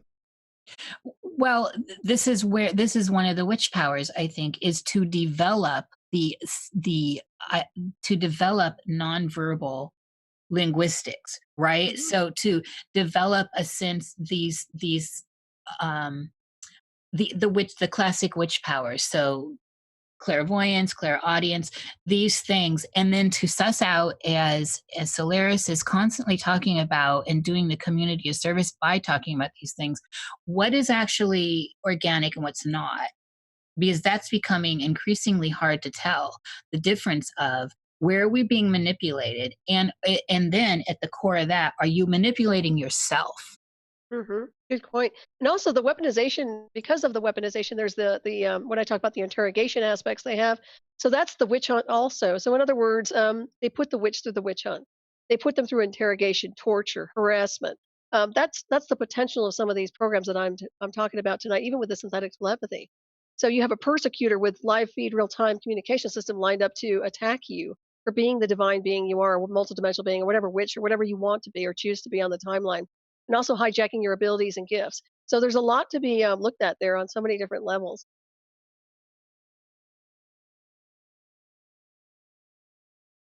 Yeah, absolutely. And that's this is one of the things you learn in magical praxis is staying, I mean, for just to make it as common and plain as possible, staying conscious as much as possible, observance, looking around your environment and being aware that you're in it and navigating it. And this is where, like, the idea of talking about dreams, and which is a real state of being, because you really do experience it, you really do travel in that landscape, however you want to parse it out, it does happen, is seeking lucidity. And that is, people can get that through meditation. There's a lot of ways. There are avenues. There's always another angle. Angles are very important to get to lucidity, and everything around us is putting us into like Mesmer's winning right now. This the whole mesmerized world, the humming, the low droning, the constant flicker rates. That this whole. It's the Bernays stuff too. Yes. And Delgado. So it's people forget about Delgado. Sorry. People do forget about Delgado. What I'm saying though is it is taking now people to hone the ability to be adept at experiencing the experience. Very much so. Yeah, once again, it's mastering consciousness, but also learning to navigate these vibrational frequencies and tides that we're being subjected to. Because with each one, with each dimensional field, there is an imagery associated, or a species, or some kind of environment to some degree, whether it's manufactured or synthetic. So that is something to do. And I mean, perhaps this is why we're here, in a sense that now that we've graduated beyond this illusion and delusion, it's time to get the hell out of here and start doing some real stuff. That's my take anyway. I think we're here to shut it down, to be honest. Yes, I'm with you, Solaris. Come on now, Jerry. No, you've committed yourself to that. No, I think we as whatever are. Send the bat signal. Do what I can. Like, you hear people talking about, there's, I can't think of a good word for it. Mercenaries come in to, take care of the scraps, You don't know what I'm saying. Like, we're like the A team that's in here now. The people that are here now are the cleanup crew to get things fixed. Take no prisoners is my motto at this point. The continuum. I'm very kind, but like I said, I have the nice dark goddess in me also, and when push comes to shove, I can pull it out when I need to. Oh yeah, it shows, Solaris. Yeah. Of course. That is part of all, because part of me is really, really nice and kind, but man, like I said, I haven't been able to really show much of that. Well, currently it's difficult, and that's why I am actually a really trusting person. Surprisingly, after this strange life I've lived, I maintain open and curious, especially towards other people. But I'm, it's still a constant letdown. I'm still constantly let down by people, and I don't know that I want to lose that. Because I'm already a loner. I'm already a hermit. I call myself a witch monk and hermit. So, I'm already at a distance. I don't want to lose it totally. Right. I'm 3 minutes away from being Agra from the Dark Crystal. Oh, that's great. Well, I kind of like that too. I do my own thing. I go in and out of worlds, and I'm kind of stealth, and I really prefer not to be around a lot of people. I have my small circle of friends, and I'm very kind of quiet when it comes down to it. But on the radio, obviously, I'm interacting all over the virtual field, but I really don't like to be honest with you Well, guys. that's part of what you're putting out, and it's an important thing you're doing. It's like Stevie Nicks saying, "I put on Stevie Nicks." We all do that. This is our personas. Let me offer you a little functioning part of us. Let me offer you a little happiness in that your signal is not pure. That's going out. It's digital. So. Did you get questions, Jerry? There must be. I had several questions, which I've been batting away. Darcy joined like 10 minutes ago, and she's asking a ton of questions. I'm like, hey, Darcy, we already asked that. I love Darcy. Shit, I forgot where it was. And back. Every time I go back and check the chat, Jerry, afterwards, you missed a question. I don't always miss them. I skip them. Cracking the whip. That's okay. Let me get the leather out. That's right. Bring out the GIMP. I can't find it. Doc asked a question, but I forgot. Dr. Michael. Okay, I'm gonna go look. I said I'll ask that. I can't find where I put it. I just hope I don't lose connection. All right. You were funny. Okay, I see one from Darcy. Does she think all makers are bled and chanted over? Wait. Or do some artists take a stand? You totally roboted. Yeah, you broke up. Okay, this is from Darcy. Hello, Darcy. Hello, everyone, by the way. Does she think all mainstream records are bled and chanted over, dedicated, ? Or do some artists take a stand? Is she talking about music? Yes. Yeah. I would say that they have the capabilities to do a lot of manipulation when they're producing an album and a song to influence people subconsciously, but I don't think it's to that level. I think there are specific groups of people that do that for their own experimentation purposes. That's just my own speculation. I can tell you where I've been with one band that's obviously into a lot of different things, but I take. Yeah, and I think if they are going to do something like that, it'll be more in the video. Yeah, that too, definitely. There's kind of a precursor to that from Darcy. Just watch any Katy Perry video and you'll see. And hello, Amanda, Lee, Doc, man, all these great people. Does she think the music was like Pied Piper bait or turned into it later? That's why I wasn't gonna ask. Was she first drawn to Rush's music lyrics and stuff? Darcy's a rocker. I love that. Yeah, and I think I mentioned that earlier insofar as how I got involved with the band in itself was through somebody who told me I wrote like Neil Peart. And that's when I was back in the 80s when I was writing a lot of different poems. And that's actually when I was channeling a lot of data. But I literally had some, good poetry, and some people who liked Rush saw it and said, you wrote just like Neil Peart. And I didn't know who he was. And that's when I started listening to their music. So I wasn't really a super duper Rush fan. I did like some of their songs down the road, but I just engaged in a communication with him by sending him some of my poetry, and he responded with a postcard. So that's how that worked. So I didn't have any expectations of anything. I found that other question. Okay, so cool. Dr. Michael wanted to know if you're still being attacked in these manners. Well, attacked insofar as just the signal anomalies are very, very weak. They're not as strong as they used to be. This was since 2004. They're still there, but they're not as strong. At least not right now. Insofar as the attacks go, yeah, they've been using a signal to try to hit me in the back of the head over the past few years to try to, in my opinion, disable or do a forensics sanitization of some of the things they did in 2004. I'm not sure what they're trying to establish other than the fact that I think that it's not good. And also I used to speak a lot faster, as you guys know, and that's the interface. And they've been trying to slow me down with their own linguistics. They've been trying to run some stuff that I know is tampering, and I can't seem to stop them. Okay, that's what's been going on. It didn't seem much slower to me. Oh, good, because I feel like I slowed down considerably, and they've really, really tried to hit me hard. So just a heads up. I've put a few witch files out about it. I try not to complain about it. I can navigate, and I'm very strong, but it does piss me off. Well, it should. It totally should. I scrolled back as much as possible. I'm so leery of being in the chat because my link always gets weird. It's nothing's going to happen. You're making it happen by worrying about it. I know, Yeah, right. probably, but in the beginning, every time I would be in the chat, it literally cut off and I'd have to come back in. Well, it's been 2 hours. I say we call it. Yeah, that's fine. This was Solaris. Thank you for being in our Samhain extravaganza. This was so great. You really brought it to the show tonight. Totally. I want to thank both of you so much because I've never ever enjoyed myself more than I have tonight. And I find you both to be fantastic hosts. So this has been the best interview I've ever had done for me. Thank you. So thank you. This is one of the best interviews I've ever been part of. So thank you. Wow. And I hope to keep in touch with both of you, by the way. I feel like I don't know, camaraderie with you both. I don't know what it is. Likewise.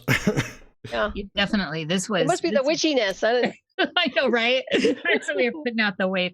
Well, these shows, like your show too, I feel like there's a beacon in a way, like a psychic beacon, and we're trying to, connect. People are connecting of the same frequency. Again, that's quantum physics in a way. So absolutely.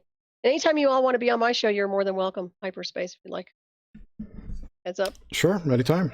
Yeah, that sounds like fun. Awesome. Be in January. I'm booked until then, but I'll seek you out. We book way up to. Yeah, we're booked up until January too.